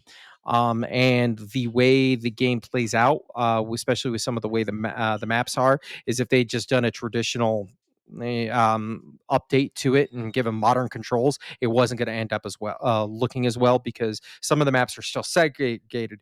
Um, at the end of the day, this game fucking rules. Um, this is the prequel. For those that don't know, this is a prequel to the entire Metal Gear Solid series. This is from the game's perspective. This is the one that takes place the earliest in the entire timeline. Uh, and you play as Naked Snake. And that's all I'm going to say, because that's all I can say without spoiling anything. Um, I know some people have talked about some of the frame rates, and I know you've tried to point it out to me before, Matt. Unless I'm hunting for it, I don't fucking see it. And the reason for that is this game is, like you said, Bond-like, but without the action. It is very slow paced. It is very meticulated. Instead of doing a seamless open world and you're just going from one area to the next, you move from one extra to the area to the next. They give you the loading splash screen. They didn't have to do that, but they still did it anyways. Um, movement in this, you don't run. There's no sprinting in this, and in fact, you move kind of slower compared to other Metal Gears of the game, or other games in the series. This isn't Metal Gear 5 where you get to do a sprint. There's not a bunch of jumping that you can do. You can do a dive roll, but that's about it. This is all about staying low. It's about crawling through the dirt, like a snake, and planning your way through. There's espionage. There is some action sequences near the end. Um, this game, I think this gives me a better appreciation of Metal Gear Solid 3. Uh, Mm. I played the original, and I thought it was difficult for the sake of mechanics being difficult. And this definitely provides a refreshing experience while still maintaining a certain level of difficulty. I was frustrated at some of the obscure things you had to do because I couldn't remember how you got through. I don't want to trying to trying to say stuff without saying stuff, but like Sure, there's sure. certain story beats that like you should do things in a certain way, or you have to do certain things, and if you don't do that, the game's not going to kind of give you hints, but it's not going to it's not going to give you the answer, because that's what Kojima does. He wants you to experience the game. Um, and I guess final thing I got to say about this, Matt, which really struck out to me, and nobody else I've heard mention this, is Oblivion Remastered was made by Virtuous. When you booted up Oblivion Remastered, as you were going through the splash loading screens, as you call them, Virtuous's name was right there. You heard that opening da da da da da da da da Oblivion theme song, and Virtuous's name all over it. This nowhere to be found. Has Um, Kojima's name all over it. has Kojima's name. An Love it. original Hideo Kojima game, inspired by the artwork, the story of Hideo Kojima. There's a fucking disclaimer, and I'm saying this in air quotes because we're not on video right yet. Of there are things about this game that may be outdated, but we could preserve them for the original creator's intent. Um, I dude, love that. I love it. I love it. I love it. I love it. Because did I need a crotch grab in the middle of the game? No. But it is critical when you put it in context of everything else that's going on and the Right. subcontext that's in there. So thank you. If you want to play a game that makes you feel like you're fucking, I don't want to say Vietnam, but you're in the jungles of Cambodia, crawling through the dirt to save somebody or do some assassination, go check this out. PS5 Pro is doing fine for me. It's playable. I'm sorry, don't let people dog you down. It's a slow paced game, okay? If this was a Call of Duty, I could understand it. But this is Metal Gear Solid 3 Snake Eater. They're completely different types of games. Uh, I think, and the final thing I'm going to say, Matt, I have been talking myself up. We'll see. But I'm thinking about going for that Foxhound Oh. Oh. You better stream that. run. You got to uh, stream that. Dude, Um, I've been talking it up in my head, and I'm like, all right, so I only need to do this and this, and then I'll get these items, and I can use these items, and then I'm like, okay, well, how can I use this in a way to get through the boss fights or go through these certain boss fights and like make sure I don't trigger alarms and all this other stuff, and like I'm learning the patterns where all the guards are placed. I'm kind of getting into that head, and I don't want to because I there are other games to play. right. Oh yeah. There are so many games to play. Uh, I am in agreement with you. This is what your third favorite Metal Gear Solid or fourth? Yeah, it's probably gonna be my oh, it's definitely not number 1. I'd probably give it No, my that's what I was gonna say. I think this version of Metal Gear Solid 3 has made it my second favorite because I think it's just for it's now. so yeah, well, yeah. You We'll know see. we're getting 1, 2, and 4 after this. Yeah, please let that happen. Oh, dude, no, it's happened. What do you know? Delta is the symbol in the Greek alphabet for 4. What makes it even better is Why is it called Delta? you know what my though the weakest, and I say least favorite as in like pick your favorite Star Wars. We don't count Right. the sequels, right? Um, but like this is objectively like right behind everything else. My least favorite or weakest in the entire franchise is 4. Okay. Gotcha. Uh, it- but yeah, I think that this definitely shot up that chain. I have a better Mhm. appreciation, um, but I will say I'm still on the boat. Go get the collection if you're interested and you've never played Metal Gear, and you're interested. Go get the collection. Burn through 1 and 2. The context is Why important. would you wanna burn through those 2? Not burn through them, but you know what I'm saying. Don't Go play Yeah, them. The play context is important for but number play 3. Snake Eater first because it's the beginning of everything. Right. No, I am in agreement with you. I mean, I was smiling ear to ear the whole time I was playing this. Yes, I did notice. Let's get this out of the way, right? Let's get this out of the way. I did notice frame dips, and I did notice it went from 60 to 30 every once in a while. Was it game breaking? Not even close. Absolutely not. Is this a slow game that it doesn't really even matter? Yes, it doesn't matter. It didn't affect my experience very much. I almost put it down because I was like, man, they're probably going to patch it and I want to play the optimal version of the game. But then I realized what September has. So I was like, I should probably play this before we get the clusterfuck storm of games coming. So yes, I did. I noticed some infrequent frame dips going from like 60 to 30, especially inside, which is weird because I mean, you have loading screens throughout the levels. The levels are small. But yeah, it doesn't affect the experience. It wasn't game breaking in the slightest. I had a blast in what I played. I'm very close to finishing it. I'd say I'm in the like last 5% of the game. I played this game on launch on the PS2. I own the PS2 copy. This is my third or fourth favorite Metal Gear Solid, but that's like saying, oh, like ribeye is my third or fourth favorite type of steak. It's an incredible game. I love that they stayed true to the original, and I love that PSA at the beginning, like, "Hey, we didn't change anything. If this offends anyone, then too bad." It didn't say that, but it basically did, right? And I love that because there are scenes here that probably wouldn't fly in today's society and culture. Let's just keep it there. No more comments there. And I like there are very beautiful female women that Snake hits on, and they hit on him, and uh it's awesome, and it's got that Bond feel. I hope Bond does the same thing. 007 First Light, I hope they lean into the Bond aspect that we all know, like he gets with beautiful women, right? And most of us men want to get with beautiful women. It's just a thing. It's just a fantasy of a lot of people. Not everyone. It's not everyone's cup of tea, but whatever. It's my cup of tea. So I enjoy playing it, and I enjoy playing as a strong male lead and a strong female lead. I don't care. But Snake is iconic. He's incredible. Naked Snake is the OG. Let's just say that. I don't want to spoil a lot, but I'm having a blast with this game. I'm not going stealth. My first run, I'm murdering everyone, dude.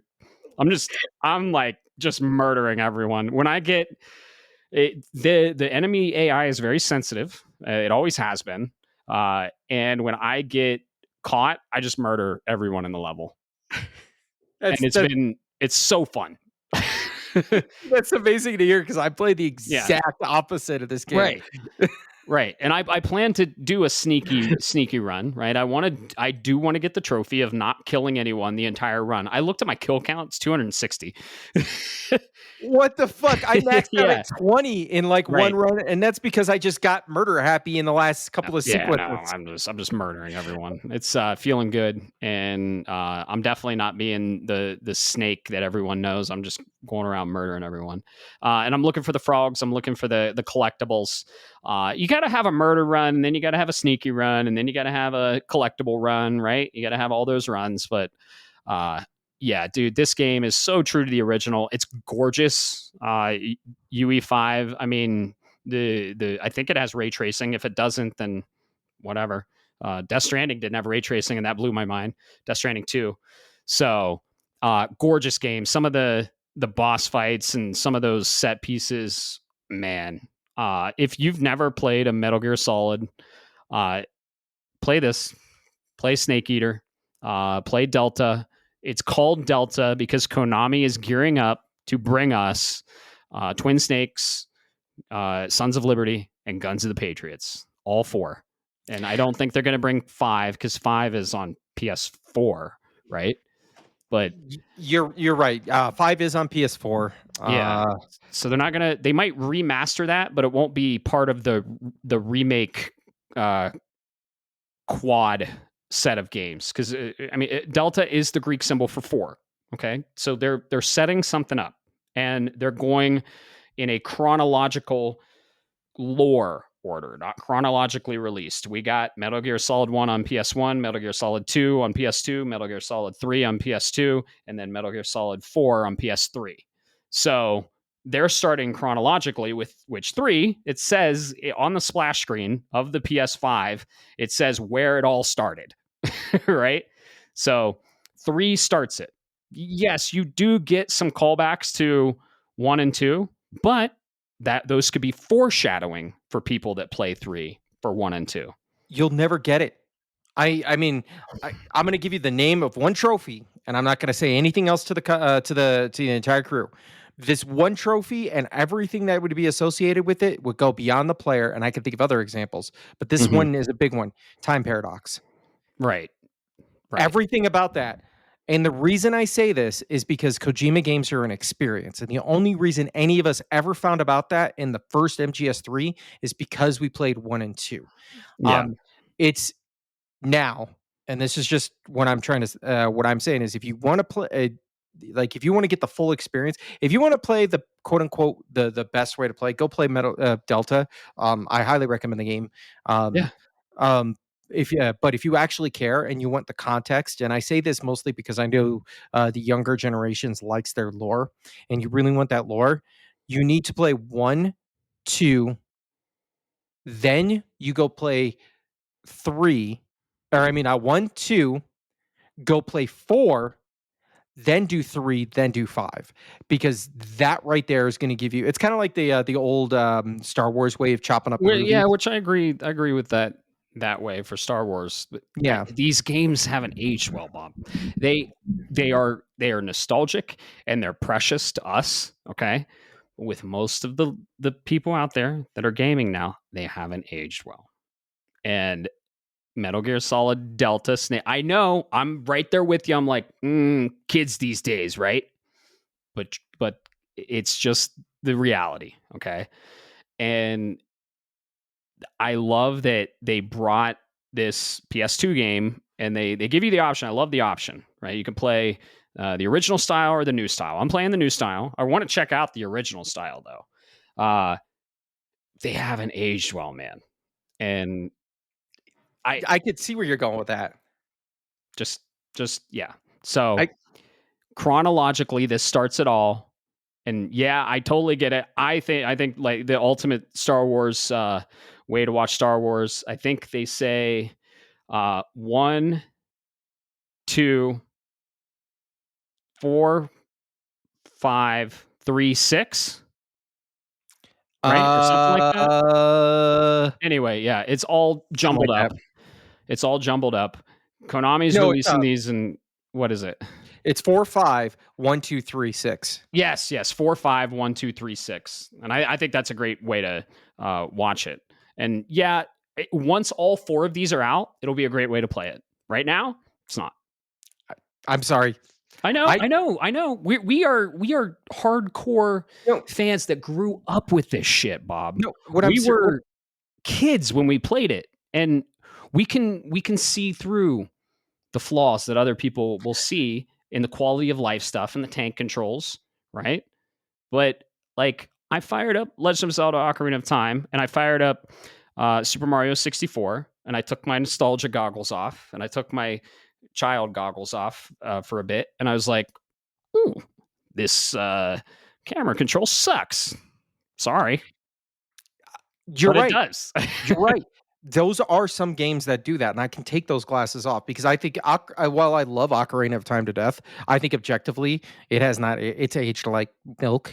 But there are some games that truly, truly age like fine wine, okay? Half-Life, for example, is one of those. Objectively, you might think it looks terrible if I showed it to you, but I've had some of my kids play Half-Life, and they're like my son in particular was like, "Dad, this game is fucking awesome," because he understood the Right. experience behind the game. I think Mhm. BioShock is one of those because ultimately, I think BioShock has aged like fine wine, but it is rough around the edges. I think Metal Gear Solid, the very first one, is one of those games, and I don't, and I keep because they are experiential. They are not about the gameplay, and they're not about they are truly experiential, and that's what modern gamers are looking for. They're looking for the experience. They're looking for the lore. Look at some of the stuff that's played. Look at the Five Nights at Freddy's. Five Nights at Freddy's plays like dog shit. Yeah. Um, for sure. I mean, I don't know. We could have a main topic on this I shit. feel like we should, man, because Yeah. yeah. But anyways, go Maybe play we can. Delta. Go play Delta. It's great. It's one of Kojima's. I mean, Kojima's favorite IP. My favorite IP from Kojima is Metal Gear Solid. My favorite Metal Gear Solid is one. Probably after that, two. And I'd say four. I really like four. So I really liked four. But yeah, MGS one is my favorite. But wait for them to remake it, and it's going to be great. It's going to be great. Might get it in a few years. So they did a wonderful job on this remake. It's gorgeous. It runs as well as it can now. It'll probably be patched, and it doesn't affect the gameplay, the frame dips, and it's so fun. It's very unique. The survival mechanics are super fun. All the voice actors, most of the voice actors came back. The main one, David Hayter, voices Snake. He's back. I love to hear him. They re-recorded everything. They re-recorded the song from the original lady that did it. Yep. And they just stayed so true to the original. They said, "Oh, you loved Metal Gear Solid 3? Well, here it is. It's just prettier." And it's got a over the shoulder camera now instead of a top down like side view. So incredible remake, and I've loved every second of it. Been smiling ear to ear. One of the greats, one of the classics, and I am going to beat it tonight on stream. Oh, Twitch.tv forward really? slash neocharge. Oh yeah, Oh, yeah. damn. I might have to watch because I need to see. I cried like a bitch at the end still. Oh yeah, I'm Yeah. definitely gonna. Yeah, sometimes I'm on mic too because I'm on the headset now. But yeah, twitch.tv/EOCharge. Uh, and I streamed another game too. I want to talk about. I've been I jumped back into Hollow Knight for a little bit. We all jumped back into Hollow Knight when you came over. Alex, what is it? Goat Lord Sriobix and Oracle Mike. He's got many handles. Oracle Mike on Twitch. He's a huge fan, speedrunner of Hollow Knight. Whenever he's around, we usually fire up Hollow Knight. And we went. So Hollow Knight has DLC. There's the Nightmare DLC, and then there's the Pantheon of the Gods DLC. And I got stuck a long time ago at the final boss of the Nightmare DLC, the Grim Troop. I don't know what it's called. Nightmare DLC. It's the red one. Uh, and we fired it up. We were playing the boss. We were cycling the controllers. No one was getting it. You actually had the best run, but dude, this boss, I think Ryan posted it to the socials. I told him to. I was like, hey, yeah, I finally fucking beat him. And I mapped some of the controls on my edge, so I had an edge on the game. But I finally beat Nightmare Grim, and I got a trophy I had been wanting. I mean, for fucking shit, a decade, I think, or like 5 years at least. But I finally got him. I fired up Hollow Knight and I learned his patterns. And dude, that's what I love about Metroidvania side scrollers like 2.5D. Once Mhm. you learn the boss patterns, they're like, oh, this is easy now. This is easy. So, like, once you learn those boss patterns, but I finally beat Nightmare Grim, and I was just fucking around in Hollow Knight for a little bit. What a gorgeous game! It's just amazing, hand drawn. It made me very excited for Silk Song, and I couldn't be more excited for that game. So, yeah, I beat a boss. It was kind of my white whale boss, and I did that on Sunday or Saturday, I think. And I sat down and I was like, I'm gonna do it. I'm gonna do it. It took me about 2 hours to learn him and beat him. So finally did it. That congratulations, man. I know that's a tough fight. But you're right. It's kind of like a dance. Once you see the patterns, Mm-hmm. you're like, okay, all right. Uh, but Oh yeah, yeah. it was definitely. I think the standout was that music. That music was Oh like I'm not a Hollow Knight guy, but that music was yeah. royally good, dude, with a Hell yeah. capital R. Yep. If you want to hear the music, I think we posted in the Discord. If not, I'll post in the Discord along with the statues. And yeah, some of the best music in the game. Very Castlevania esque because this game is pretty inspired by Castlevania. I mean, Castlevania is one of the fathers. You could call Castlevania the father of a Metroidvania, and Metroid the mother of the Metroidvania. Huh. So get it, Mother Brain, and she's a chick. Yeah, I love it. But I'm just But oh wait, no, I got that. Yeah, yeah. we could use it. So yeah, the very heavily inspired by Castlevania, Metroid, all of the classic games that we love. And yeah, the music of that fight, incredible. You fired up a game that you're thinking about streaming on the Shapes of Gaming Twitch. We have a Twitch now, by the way, which probably Shapes of Gaming, twitch.tv/Shapes of Gaming. We're might be streaming on that every once in a while. So if you want to know when we're streaming and what we're streaming, go there and follow and turn on notifications, and you'll get notified when we're live. Bob and I are going to be playing some Haze Light co-op games. We're probably going to be playing some Gears of War. We're definitely going to play on mic. We're going to try and play on mic and video, see if we can get that squared away. We got a video audio production guy now, Alex, shout out. So we're figuring all that out, along with we're probably going to be streaming events on there too, like the major ones. Hopefully a Nintendo Direct comes with the inevitable Metroid news that we want to stream and give our live reactions to. So we're working on that. But yeah, you fired up a game that you kind of got the itch for, and you might stream. What game was that? Oh, yeah, shit, sorry, guys. I was literally like, "What game is he talking about?" Uh, no, that makes sense. Hollow Knight got me in the mood, man. Yep. Uh, so, I I get you at first, we tried using it through your emulation system, your retro emulate, delay doesn't work for this game, so Yep. don't no, no, no. So it's available on a collection on the PlayStation 5, PS4 actually, sorry, How about it? um, and, Mega Man X, if you recall back, second favorite game, it still is, um, and it got me in a mood. It was so easy. It was like riding a bicycle. It's a familiar friend. I'm like, yep, I could go here, and then I'm gonna do this, and then I'm gonna do this, and I'm gonna do this, and I'm gonna go to this mission, and I'm gonna go get this. So uh, I'm kicking around the brain bucket. I'd have no problem doing it, especially now that I've got that edge that controller, so I can map buttons properly. For those Changes excuse the me, for game. the ones that you don't understand is like you get a dash in this like you did in Mega Man 3, and you finally get a dash, but you have to either double tap the same direction twice or you have to press circle. But because you're constantly jumping and shooting, you're going from X and square, and I'm talking about on the PS5 controller, and then trying to move your thumb to hit that circle. It's really, really hard to go to make that shift when you're doing a fast-paced shooter like this. So, at the end of the day, I'll probably do it. Shouldn't take but a day's worth of streaming to do. Yeah, you should. Speaking of awesome music, man, you beat you no hit Chill Penguin.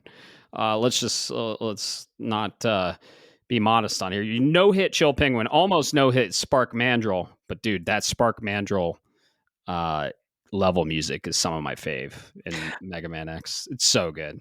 And dude, Magfest is going to be themed this way, so that music is just going to be everywhere at this fucking event slash convention slash festival slash amazing best time ever. Yeah, that was fun. And yeah, shout out to the collection. You can get they were on sale. They're on sale maybe still. You can get X and X4 for $8. So Mhm. X through X4. And then yeah, the second collection, I forget what games they have, but I picked that up too. I got both of them. So yeah, originally for the Super Nintendo. Wasn't one on the PS1. Mega Man X? Yeah, was there one on the PS1 or did they go Oh, no, no, so they started on this SNES and then migrated to the yeah. PlayStation Yeah. 1, later Yeah. on. So 1, 2, and 3 are on the SNES, and then they go to Right. X4 through X8, or 9 through on the PlayStation. Don't Yeah. you can play 'em. They're not I'm not fans of them, but 4 is okay, Gotcha. but yeah, that's a different story. Yeah. Gorgeous pixel art. We were playing on OLED. That was fun. So yeah, you should definitely stream it. So we're gonna get some streams going on there whenever we have time because this month is a fucking clusterfuck, isn't it, Bob? Look at that. Look at that. Two incredible segues. I'm just saying. Uh, anything else we were playing? Anything else you're playing? We've basically been playing Metal Gear Solid Delta. I played Hollow Knight, played some Mega Man X, played some Smash over at Alex's. That was fun. Whooped some Yeah, ass. Got my ass beat. Whooped some ass. Uh, yeah, anything else? so I don't remember if I mentioned it last week, but I'm gonna call it out again here. First off, I did look. It is available. They're on sale on the PlayStation Store. So there's the Mega Man Sweet. X Legacy Collection and then the Legacy Collection 2. Yep. Um, but they're on sale. You can go get them for $8 a piece. If Beautiful. not, you pay $20. But I checked out because you kept harassing me to just finally sit down, drink some beers, and check out one of these games. And I didn't want to spend the money. It's not that disrespect. It's just I was looking for a cheap in between, and I wasn't going to spend $20 on that. Sure. So using my PlayStation Plus powers, went and played Sword of the Sea for a little bit. Um, this game is pretty dope, dude. It is a great example of what art can be in a video game form. You're riding around just on this sword. The the skateboard I don't wanna say skateboarding aspects of it, but really kinda what you're doing in some pieces, feel really good. They're very sharp. Uh, you there's not a lot of you don't really have to worry about combat in this, in Sword of the Sea. This is a just go here, do this, kind of do around platforming, a little bit of puzzle, explore kinda game. Um, Yep. You never for do with giant squid games. They're Oh, more really? about the experience. Yeah, there's no combat. I mean, there is combat in the Pathless, but they don't rely on it. So in the Pathless, you do have a bow and arrow. Incredible fucking game. If you like Sword of the Sea, you'll love the Pathless. But giant squid games or that game company games are more of the experience. There's not a lot of combat in there. Oh, okay. So I guess then I know what I'm getting into with the others. Mhm. It's definitely it's a good game. The music is amazing. The visuals uh, they just pop like the colors Oh yeah. and the texture, not texture popping, but like it's very very beautiful. There's it's a tell it tells a story if you kind of want to dig into it, but you Mhm. got to really look into it. I didn't care. I'm like, I don't care what's happening in this world. I'm just having a great time. But yeah, checked out Sword of the Sea. I think I'm about halfway through it. Okay. Cool. Yeah. Yeah, very lore heavy in like the things you collect, the things you find. It doesn't there's no voice acting. There's cutscenes, but they're all silent and it's just an incredible artistic experience. And this specific one, I talked about it last cast. It takes full advantage of the dual sense. It takes full advantage of the loading times for PS5. It's PS5 exclusive, if I'm not mistaken. They all usually are. But yeah, I'm glad you picked it up, man, and I'm glad you love it. Austin Wintry is one of the greats when it comes to composers in video games. And if you even like this a little bit, you're gonna love all the other ones. I think this is like top tier when it comes. I think this is like my second favorite. I'd say the Pathless is still my favorite. Okay. Uh, yeah, the Pathless is so fucking good. This could have been my favorite, but it didn't have the legs that the Pathless did. Because you can beat Sword of the Sea in like 3 or 4 hours, but you can beat Journey in 2 or 3, and Journey got Game of the Year. So length doesn't mean shit. But the Pathless hit me different. But Sword of the Sea is probably my second. I like Sword of the Sea over Journey and Abzu for sure. And that's saying something because Journey is a fucking phenomenal game. So Hmm. I'm glad you picked it up, and I hope you finish it in this clusterfuck of September we're in. So Yeah. It's um, getting rough, huh? yeah, yeah. So we'll probably wrap things up here shortly, but we just wanted to go over the complete cyclone of games releasing in September and what we are choosing to play. Probably. Uh, so like what we're starting off September with uh Hell is Us and Hollow Knight Silksong. Same day, Hell is Us and Hollow Knight Silksong are out today, September 4th. These are the two games and these are the games on our list, right? There's games that released yesterday or the day before in September, but these are the games on our list that we're interested in. And right now we're sitting at about 1, 2, 3, 4, 5, 6, 7 games. I think our lists correlate pretty heavily, don't they, Bob? Close, close Yeah, enough, on everything. I'd say there's probably 1 or 2 that, um, I'm curious about. right. Yeah, Hollow Knight. You're not gonna play Hollow Knight. So Yeah, but you can swap that out with something that released yesterday from when we're recording, and I'm kinda a little interested. I didn't look at the reviews, what? so it's, Metal Eden. Oh yeah, dude, that looks cool. That does look cool. It's like if Doom met Cyberpunk in pixel art, right? Uh, not wouldn't say pixel art, but, it Oh, it was definitely pixel art.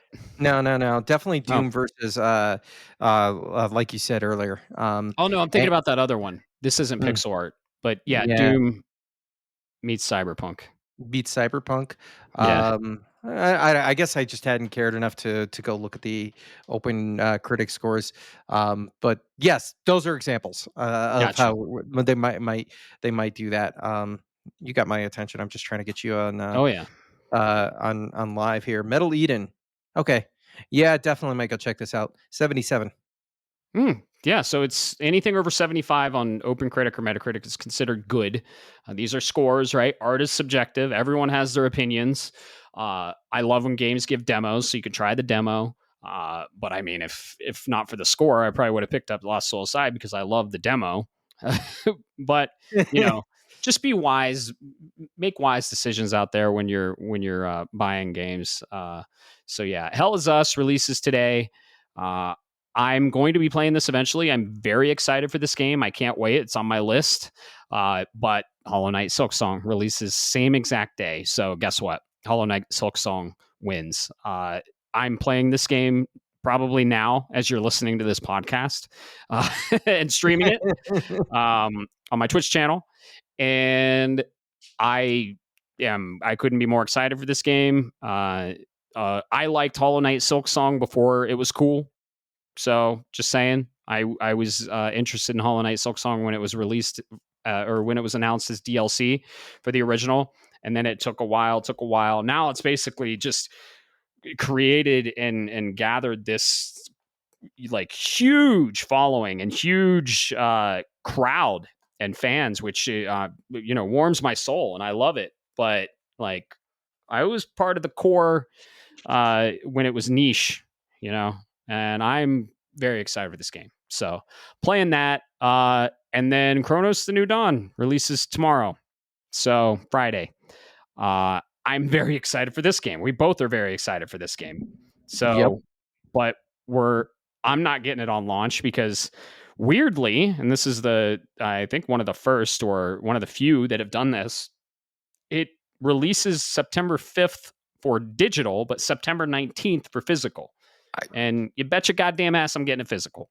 So I'm going to wait. And I think this game, because of the things that are coming out very shortly after this that we're all in on, this is going to be our October spooky survival horror game, right? Maybe. And the only reason I give that asterisk is because if I don't slow down on the purchases, the wife's gonna get mad because she's gonna be like, "Well, I don't know what to get you for Christmas." Mm. So this is definitely might be one of those that I like. Hey, this is gonna be my spooky Ah, game. Worst case, I'll find something else. But it's definitely on my list. Like I'm excited for this. I'm yeah. 100% all for this. Well, one that releases in October, the second scary game I'm going to play in October is Little Nightmares 3. So maybe you could play Little Nightmares 1, then 2, and then play 3. Highly recommended. Highly Maybe, recommended. 1 yeah. was recently remastered. I think 2 is probably going to get remastered at some point too. We'll So, see how it shakes out, yeah, yeah, because right. there's a problem, and it's at the end of the month, Matt. But after Chronos New Dawn, 7 days after, this is a put down everything and both of us play. We're getting Borderlands 4, September 12th. So yeah, we're Yeah. both shrugging our shoulders. I mean, right? But like Kronos has to take a back seat, and Hell is Us has to take a back seat for me, because I'll be playing Hollow Knight Silksong. I'll probably go for the platinum on Hollow Knight Silksong, and that'll take me probably into Borderlands 4 if I wasn't mistaken. I get about 20 to 25 hours a week of gaming, and Hollow Knight to platinum it. I technically have the platinum in the base game, but I didn't do the DLC, and they combined the DLC with the base game, so I technically don't have the platinum, but I technically do. I don't want to get into it. It took about 60 hours to platinum. So, Ugh, yeah, that's rough. I mean, I say that only because I know that feeling. I mean, this is the guy who spent 100 almost 130 hours in Death Stranding 2 and oh still yeah. wants more, but I had to walk away from the buffet. Yeah. Yeah. I'm going to get back to Death Stranding 2 for sure. And we're still trying to get that spoiler cast scheduled. There's going to be 4 people on it. Tentative who those 4 people are. We pretty much have an idea, but we're not going to announce anything yet. And we're just trying to coordinate schedules. We think we have it down, and we'll, we'll announce it the day of probably. They're like, hey, surprise, we got a spoiler cast. So we might have something scheduled. We don't know yet. So, but we're excited to talk about that. Let's see. So you're going to put everything down for Borderlands 4, right? I Oh, mean, absolutely. that's a day one, right? Yeah, me too. Me too. The bear shits in the woods, right? Yeah. Do you know who you're gonna main? I still haven't decided yet, man. Oh, the minute I saw this character, I said, "That's the fucking chick I'm gonna main." Yeah. Vex, and I'm usually a Siren. I usually play the Siren. I played Lilith in one, and then I played or who was one? That was Lilith, right? Yeah. Yeah. And then I played Maya in two, and then I Mhm. played Amara in And three. I'm gonna go with my Siren streak. I'm gonna play Vex. It's a Siren Necromancer, like with just a dark build. Hell yeah, dude. I'm so excited for this game. I can't wait. I yeah, I definitely get I'm with you, man. I what's funny is when I played Borderlands 1, obviously I didn't see the well, I'm not gonna say obviously, but I didn't have any previews. I had no clue what I was getting into. So I Same went here. with I looked and I was like, oh, hey, wait, they got a sniper class? Fuck it. Let's go play this guy called Mordecai." And I Mordecai. and I fell in love with him. Number 2 snuck up on me for various reasons, but it snuck up on me and I was like, "Oh fuck, Borderlands 2 is out." Loaded it up. Me and 3 other buddies all plugged in to the same console, loaded up we all started playing, and I was like, "Wait, this guy can dual weapons? Fuck it, I'm gonna play Salvador. Salvador." Number 3 was the first one in the series where I was like, "Oh, I know who I'm playing as." So we'll see. I think number 4 is gonna be just like any other experience, almost every other experience, where I'm gonna go and I'm gonna look and I'm gonna just decide on the fly. And I only say that because I know I never played the Siren. Mm, So yeah. you have when we play together, we don't have to worry about overlapping classes. It's just Right. not gonna happen. Right. Yeah. I fucking love Borderlands. I played them all, loved them all. I two is my favorite when it comes to story. Three is my favorite mechanically and to play it, and four, from what I've seen, just adding a ton of quality of life stuff. So this is one that we are playing day one, putting everything down. If I haven't platinum Silk Song, oh well. I will have beat Silk Song. So if I haven't beat Silk Song by then, I fucking hope I have. If I haven't, I will probably beat Silk Song before I play Borderlands. I'm sure I'm going to beat Silk Song before September 12th, which will give me what 8 days. I'm sure I'll beat Silk Song in 8 days. But I'm gonna try and go for the platinum. I don't want to rush Silk Song, so might not get to the platinum, but everything's getting put down for Borderlands 4. How are you on Silent Hill F? Because Silent Hill F comes out shit like 10, 13 days later Later, uh, after Borderlands 4. So we're gonna be playing Borderlands. sorry, Silent Hill. Yeah. It sucks. But at the end of the day, I the September's so hosed, and I know the way Borderlands is one of the games for me this year. Like Metal Gear Solid Delta, but I knew Delta wasn't going to take that long because Snake Eater wasn't that long either. Um, but we're talking Borderlands, so I knew I could sneak it in before Borderlands. Borderlands 2, I played on the 360, I played on the PS4, I've done the collection on 5. I have put hundreds and hundreds and hundreds of hours into Borderlands. Mm-hmm. Uh, 2 alone, let alone the others. Uh, I am going to continue to play Borderlands until I'm finally tired of it, and Mm-hmm. it's gonna take a while. This is gonna be another I could realistically see this being another 80 to 120 hours and Oh just yeah. being like, "Oh, alright, I need to back away." Yep. I think it's going to be a huge pleasant surprise for everyone. And from what I'm hearing, it's the best Borderlands so far. So I have high hopes for this game. And Borderlands, even though 5 days after Silent Hill F, I'm extremely excited for Silent Hill F. But again, like 5 days later, Final Fantasy Tactics, the Evilise Chronicles come out. I'm Yep. also very excited for that one. But it's bleeding into October, and there's a game very early on in October that is a put down everything for me and play as well. That's Ghosts of Yote. So, I mean, Ghost of Tsushima was I top three for that year. There was a ton of really good shit that year. It might have even been my game of the year. I don't know. I'll have to go back and look. Um, but I think it was. And so I'm very excited for Ghost of Yotei. But so Borderlands 4 is taking the cake for me in September. I'd say the two that are taking the cake, like, is Hollow Knight Silk Song, of course, and Borderlands 4. I don't think I'm going to get to anything else before I get to Ghost of Yotei. I think, yeah, I think, Probably. yeah. So you're probably going to play Final Fantasy Tactics on launch unless we're still playing Borderlands 4.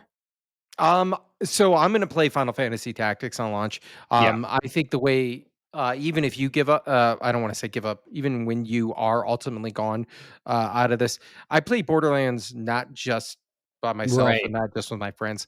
I heavily play this game with my wife. It is one of the very few games that I can actively get her in on. So this is going to end up being a Borderlands. I'm that kind of guy who's going to play Borderlands, and I'm going to have a character that's for my playthrough with the wife. Mm-hmm. I'm gonna have a Mm-hmm. character for my playthrough with you. I'm gonna have a character that's solo. So that's why it's really hard for me to answer who I'm playing first, because it's gonna depend on who I'm playing with first, and it's probably gonna be my wife. Yep. Yep. And yeah, to be clear, I'm the same way. I'm going to be playing Borderlands probably for the remainder of the year. And if you want to play with us, let us know. Let us know in the Discord. Hit us up if you're a Borderlands fan. Hop in. We'll shoot some bandits together. But I'm talking campaign. So are we going to beat the campaign before October 2nd? Because these campaigns can get lengthy. I could bang out the campaign probably. Yeah, depending, right? Like, how long was the campaign for 3? Wasn't it pretty long? Wasn't it like 40 hours? I want to say something like that. It's doable. Yeah. I remember it taking about 2 weeks, give or take. We could pound it out easily. Hey, Giggity. giggity. Damn. Oh. Oh, we could. Uh, Yeah. and I think Ghost of Yotei looks amazing, and I'm Mhm. really excited for it. But like I said, I'm getting close to that's going to be right up in that holiday year, so I have to pick and choose where I'm planting my flag, as to which games I'm buying versus which games that are going to be gifted to me, even though I'm no, how Yeah. that goes. Um, and Evil East Chronicles is pre-ordered, Matt, and Evil East Chronicles comes out 3 days before Yotei. Yep. That's true. Sorry, I got Yote. them both pre-ordered. I'm really excited, but Evil East Chronicles is another one of those I could put multiple dozens of hours of games Oh, into that game. I will. And I hopefully this stays this way, but we have some catch-up months. November and December, I don't have anything in November and December. I don't know if you do, but I don't have anything in there. And yeah, do you have Uh, anything in November or December? I don't think I anything's been thought announced. I did. Let Check me. that. Yeah, I'm checking that. I know December I have something. What? Octopath Traveler 0. Ah, gotcha. Yeah. Never Um, got into Octopath. It's right up my alley, right? But it's just an IP. what about Luminous Zero. Horizon? No, never got into Luminous. I picked No. it up in the draft. Oh, really? I thought you picked it up because you're excited Uh-uh. for it. No, I picked it up because I needed a solid entry. Uh, because I dropped Metroid Prime 4. Dude, watch fucking Nintendo have a September event, right? A mid September event, and they shadow drop Metroid Prime 4. Oh my God. So here's the thing. That's the only thing that'll pull me away from any of these games. Prime 4 is my most anticipated game of the year. Yep. If Nintendo shadow drops that, I'm dropping every fucking single thing. They're not going to shadow drop it. They're not going to shadow drop this game, okay? They might have it hit in November, maybe even December. It's highly likely that they're going to delay it to next year. They might, though, shadow drop a trilogy in September. I don't think that would be a put down everything for me. I've played the games. I love them. I actually played Metroid Prime Remastered for the Switch back to back. I played normal mode and then hard mode to unlock everything. Mhm. One of my top favorite games of all time. It's in my top 10. Uh, I'll probably put that on the shelf till November. I'll buy it on launch if they shadow drop it, but I'll probably put it on the shelf for November. If they release Metroid Prime 4, though, everything's getting put down. I'll put down Ghost. I'll put down fucking Borderlands. I'll put down Hollow Knight. everything would be put down for that. I'm that big of a fucking Metroid fan. So Yeah, exactly, which is why yeah, Borderlands shuts everything else out, right? yeah, yeah. It's why we all have those games. Everybody Yeah. has those games. I was looking and I didn't even realize Slime Rancher 2 is out on the PlayStation. And Mm, I know you're like, what the fuck, Slime Rancher? It's a sequel to Slime Rancher. My kids love that game. So I've nice. got a feeling if I go tell them, they're gonna be like, oh shit, dad, I gotta go buy this game now. So the point is we all have our stuff. And Yep. I'm really hoping you get your Metroid Prime 4. I don't want it this year. I want them to take their time on it. And I want to get it next year. And I want a trilogy this year that I'll play at the end of the year and I'll stream it. Um, not just for my draft, but because please don't shadow drop Prime 4 in September. For the love of God. This month, this is one of February of last year was kind of like this, but this month is one of the worst. I mean, August was packed too. We got 3 months that are pretty packed. October is manageable, right? But September, man, is fucking packed. And these are just the games that we're interested in. There are other games that uh, might not be on our list that other people are interested in, and it's just and it's because GTA was rumored to be launching sometime in this window, August, October, right? And when they said, no, we're not going to launch, the floodgates opened and everyone was like, well, shit, we were going to release our game next year because of GTA, but now we can release it this year. It's ready. Here you go. October. Yeah. Oh, when are you coming out? October. Oh, You know, so. and you know what's funny? And this is what I've been, or I've kind of alluded to in the past as well, and I've said is this is where you get to see the Venn diagram of which audiences overlap. Mm-hmm. And Mm-hmm. the reason I say that is you have games now coming in and they're trying to compete for your attention, but some of those games were scheduled and they didn't move even after the GTA announcement. They or before the GTA announcement. They were planning to walk into GTA in that area and knowing damn well because their audience didn't overlap. And then Silk Song announced, and a Mm-hmm. thousand fucking indie games said, "Oh shit, we got to get out of here." Right. So this is why I find it really entertaining. This is a unique flexion point within the industry that's kind of quietly going untalked about. Yeah. You're saying all of the right things, Matt. I love it. I love it because GTA moving created this vacuum, and this vacuum has just, I'm a little I'm an observer of things, and this is my observation. I love this. Keep it up, man. Take Yeah. Yeah, I love it. Love it. And then, yeah, dude, Shinobi. I really want to play Shinobi. That released end of August. Really want to play that. I'm just waiting on my physical copy from Limited Run. That's a game I really want to play. It's Metroidvania esque, is what they're saying. But like, dude, Hollow Knight comes out today, and I'm playing Hollow Knight, and then that's going right into Borderlands. And Borderlands is probably I might be able to squeeze something in there because I can play two games at once. I can play like a online multiplayer co-op and then a single player narrative driven. But Borderlands is kind of both. So once I finish the Borderlands campaign, I might play Shinobi while playing Borderlands, right? But it's going to go into Ghosts of Yote, and Ghosts of Yote, I'm going to put everything down to play Ghost. So yeah, and then it goes right into October, which we aren't even going to get a touch right now, but it's just no, going to cascade. So this is why you exactly. say those months are open. I'm so glad. No, November is Hmm. right. Yep. So watch them put Prime 4 right there in the middle of November, in the middle of your I catch up month. I I wouldn't be upset about that. Just don't shadow drop Prime 4 in September or even October for the love of God. And yeah, dude, watch them drop it in fucking late February when Resident Evil 9 releases. Oh, that's your I luck. can yeah. Then here we get the cycle fucking continues. The Yes. cycle fucking continues. So yeah, September's fucked. Your schedule is going to be MGS to what's next on your list? I know you're not playing Hollow Knight, but what are you going to pick up in between now and Borderlands? Chronos? No, Chronos is going to No. be a yeah. Yeah. So I'm gonna start off by saying I'm gonna finish Sword of the Sea. Um, Yeah, cool. And then, Happy to hear that.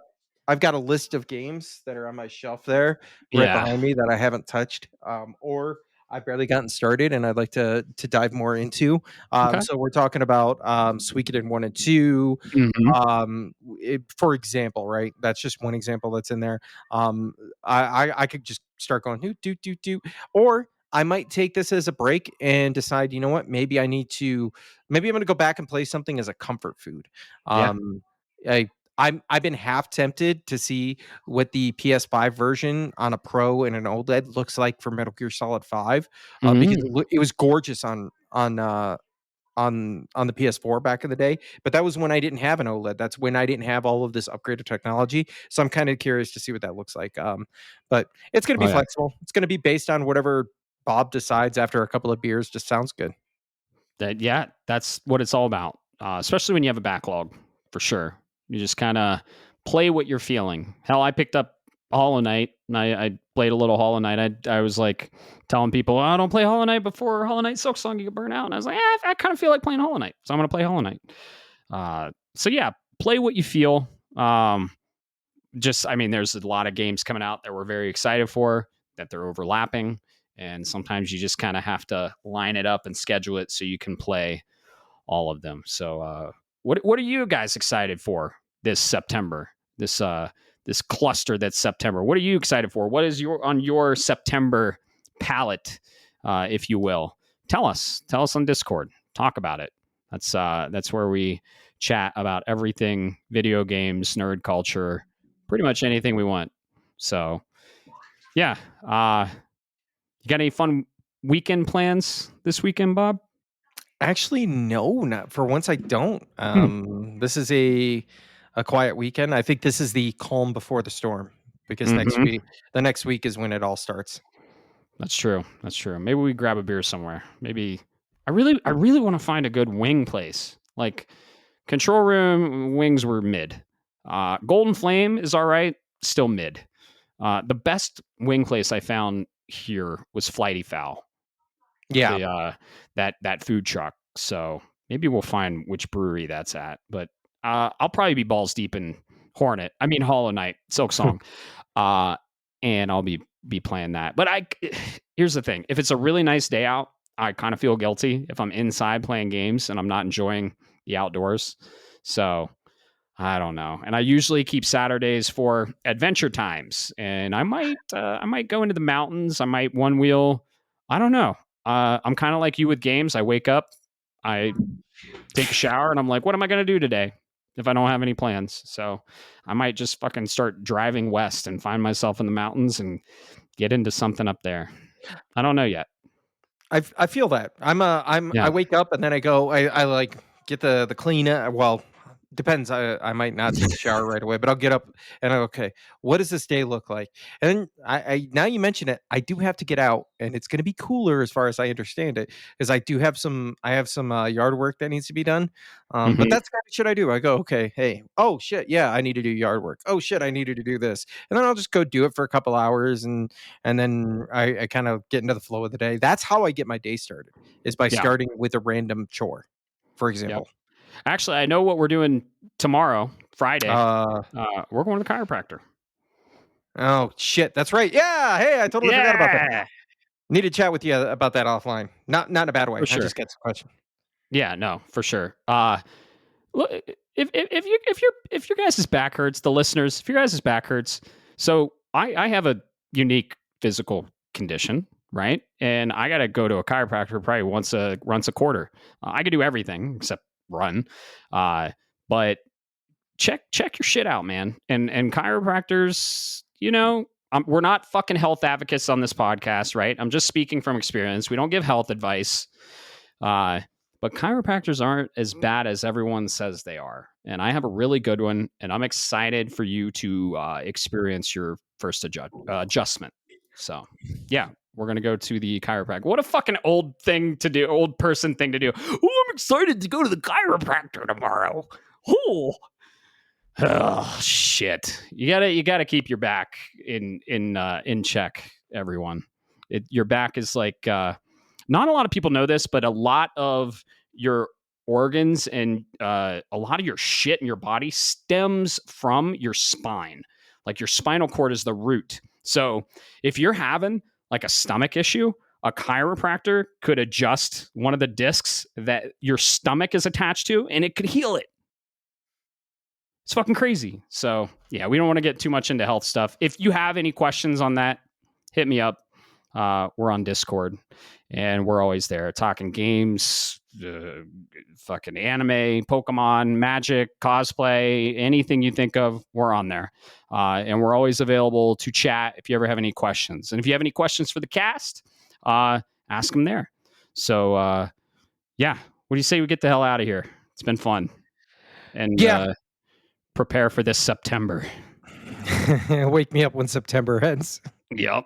Wait, is that what you want me to call this episode? There you go. I love it. I'm calling it that. Oh, shit. I'll name There it you that. go. Let's get the hell out of here. I got some food to eat and I got some games to play. Yep, for sure. Well, it's been fun. And thanks everyone for listening. And you all have a wonderful rest of your day. Go play Hollow Knight. Peace. Shapes of Gaming is a podcast shaped around gaming and, most importantly, our community. That's you. It is written, created, and recorded in beautiful Colorado Springs, Colorado, by me, Matt Stenson, and my good friend Bob Harriman. If you would like to be part of this amazing community, be sure to like, subscribe, or follow us on all the social media platforms or the podcast app of your choice. Thanks so much for listening, and always remember, keep the conversation going, and most importantly, keep gaming.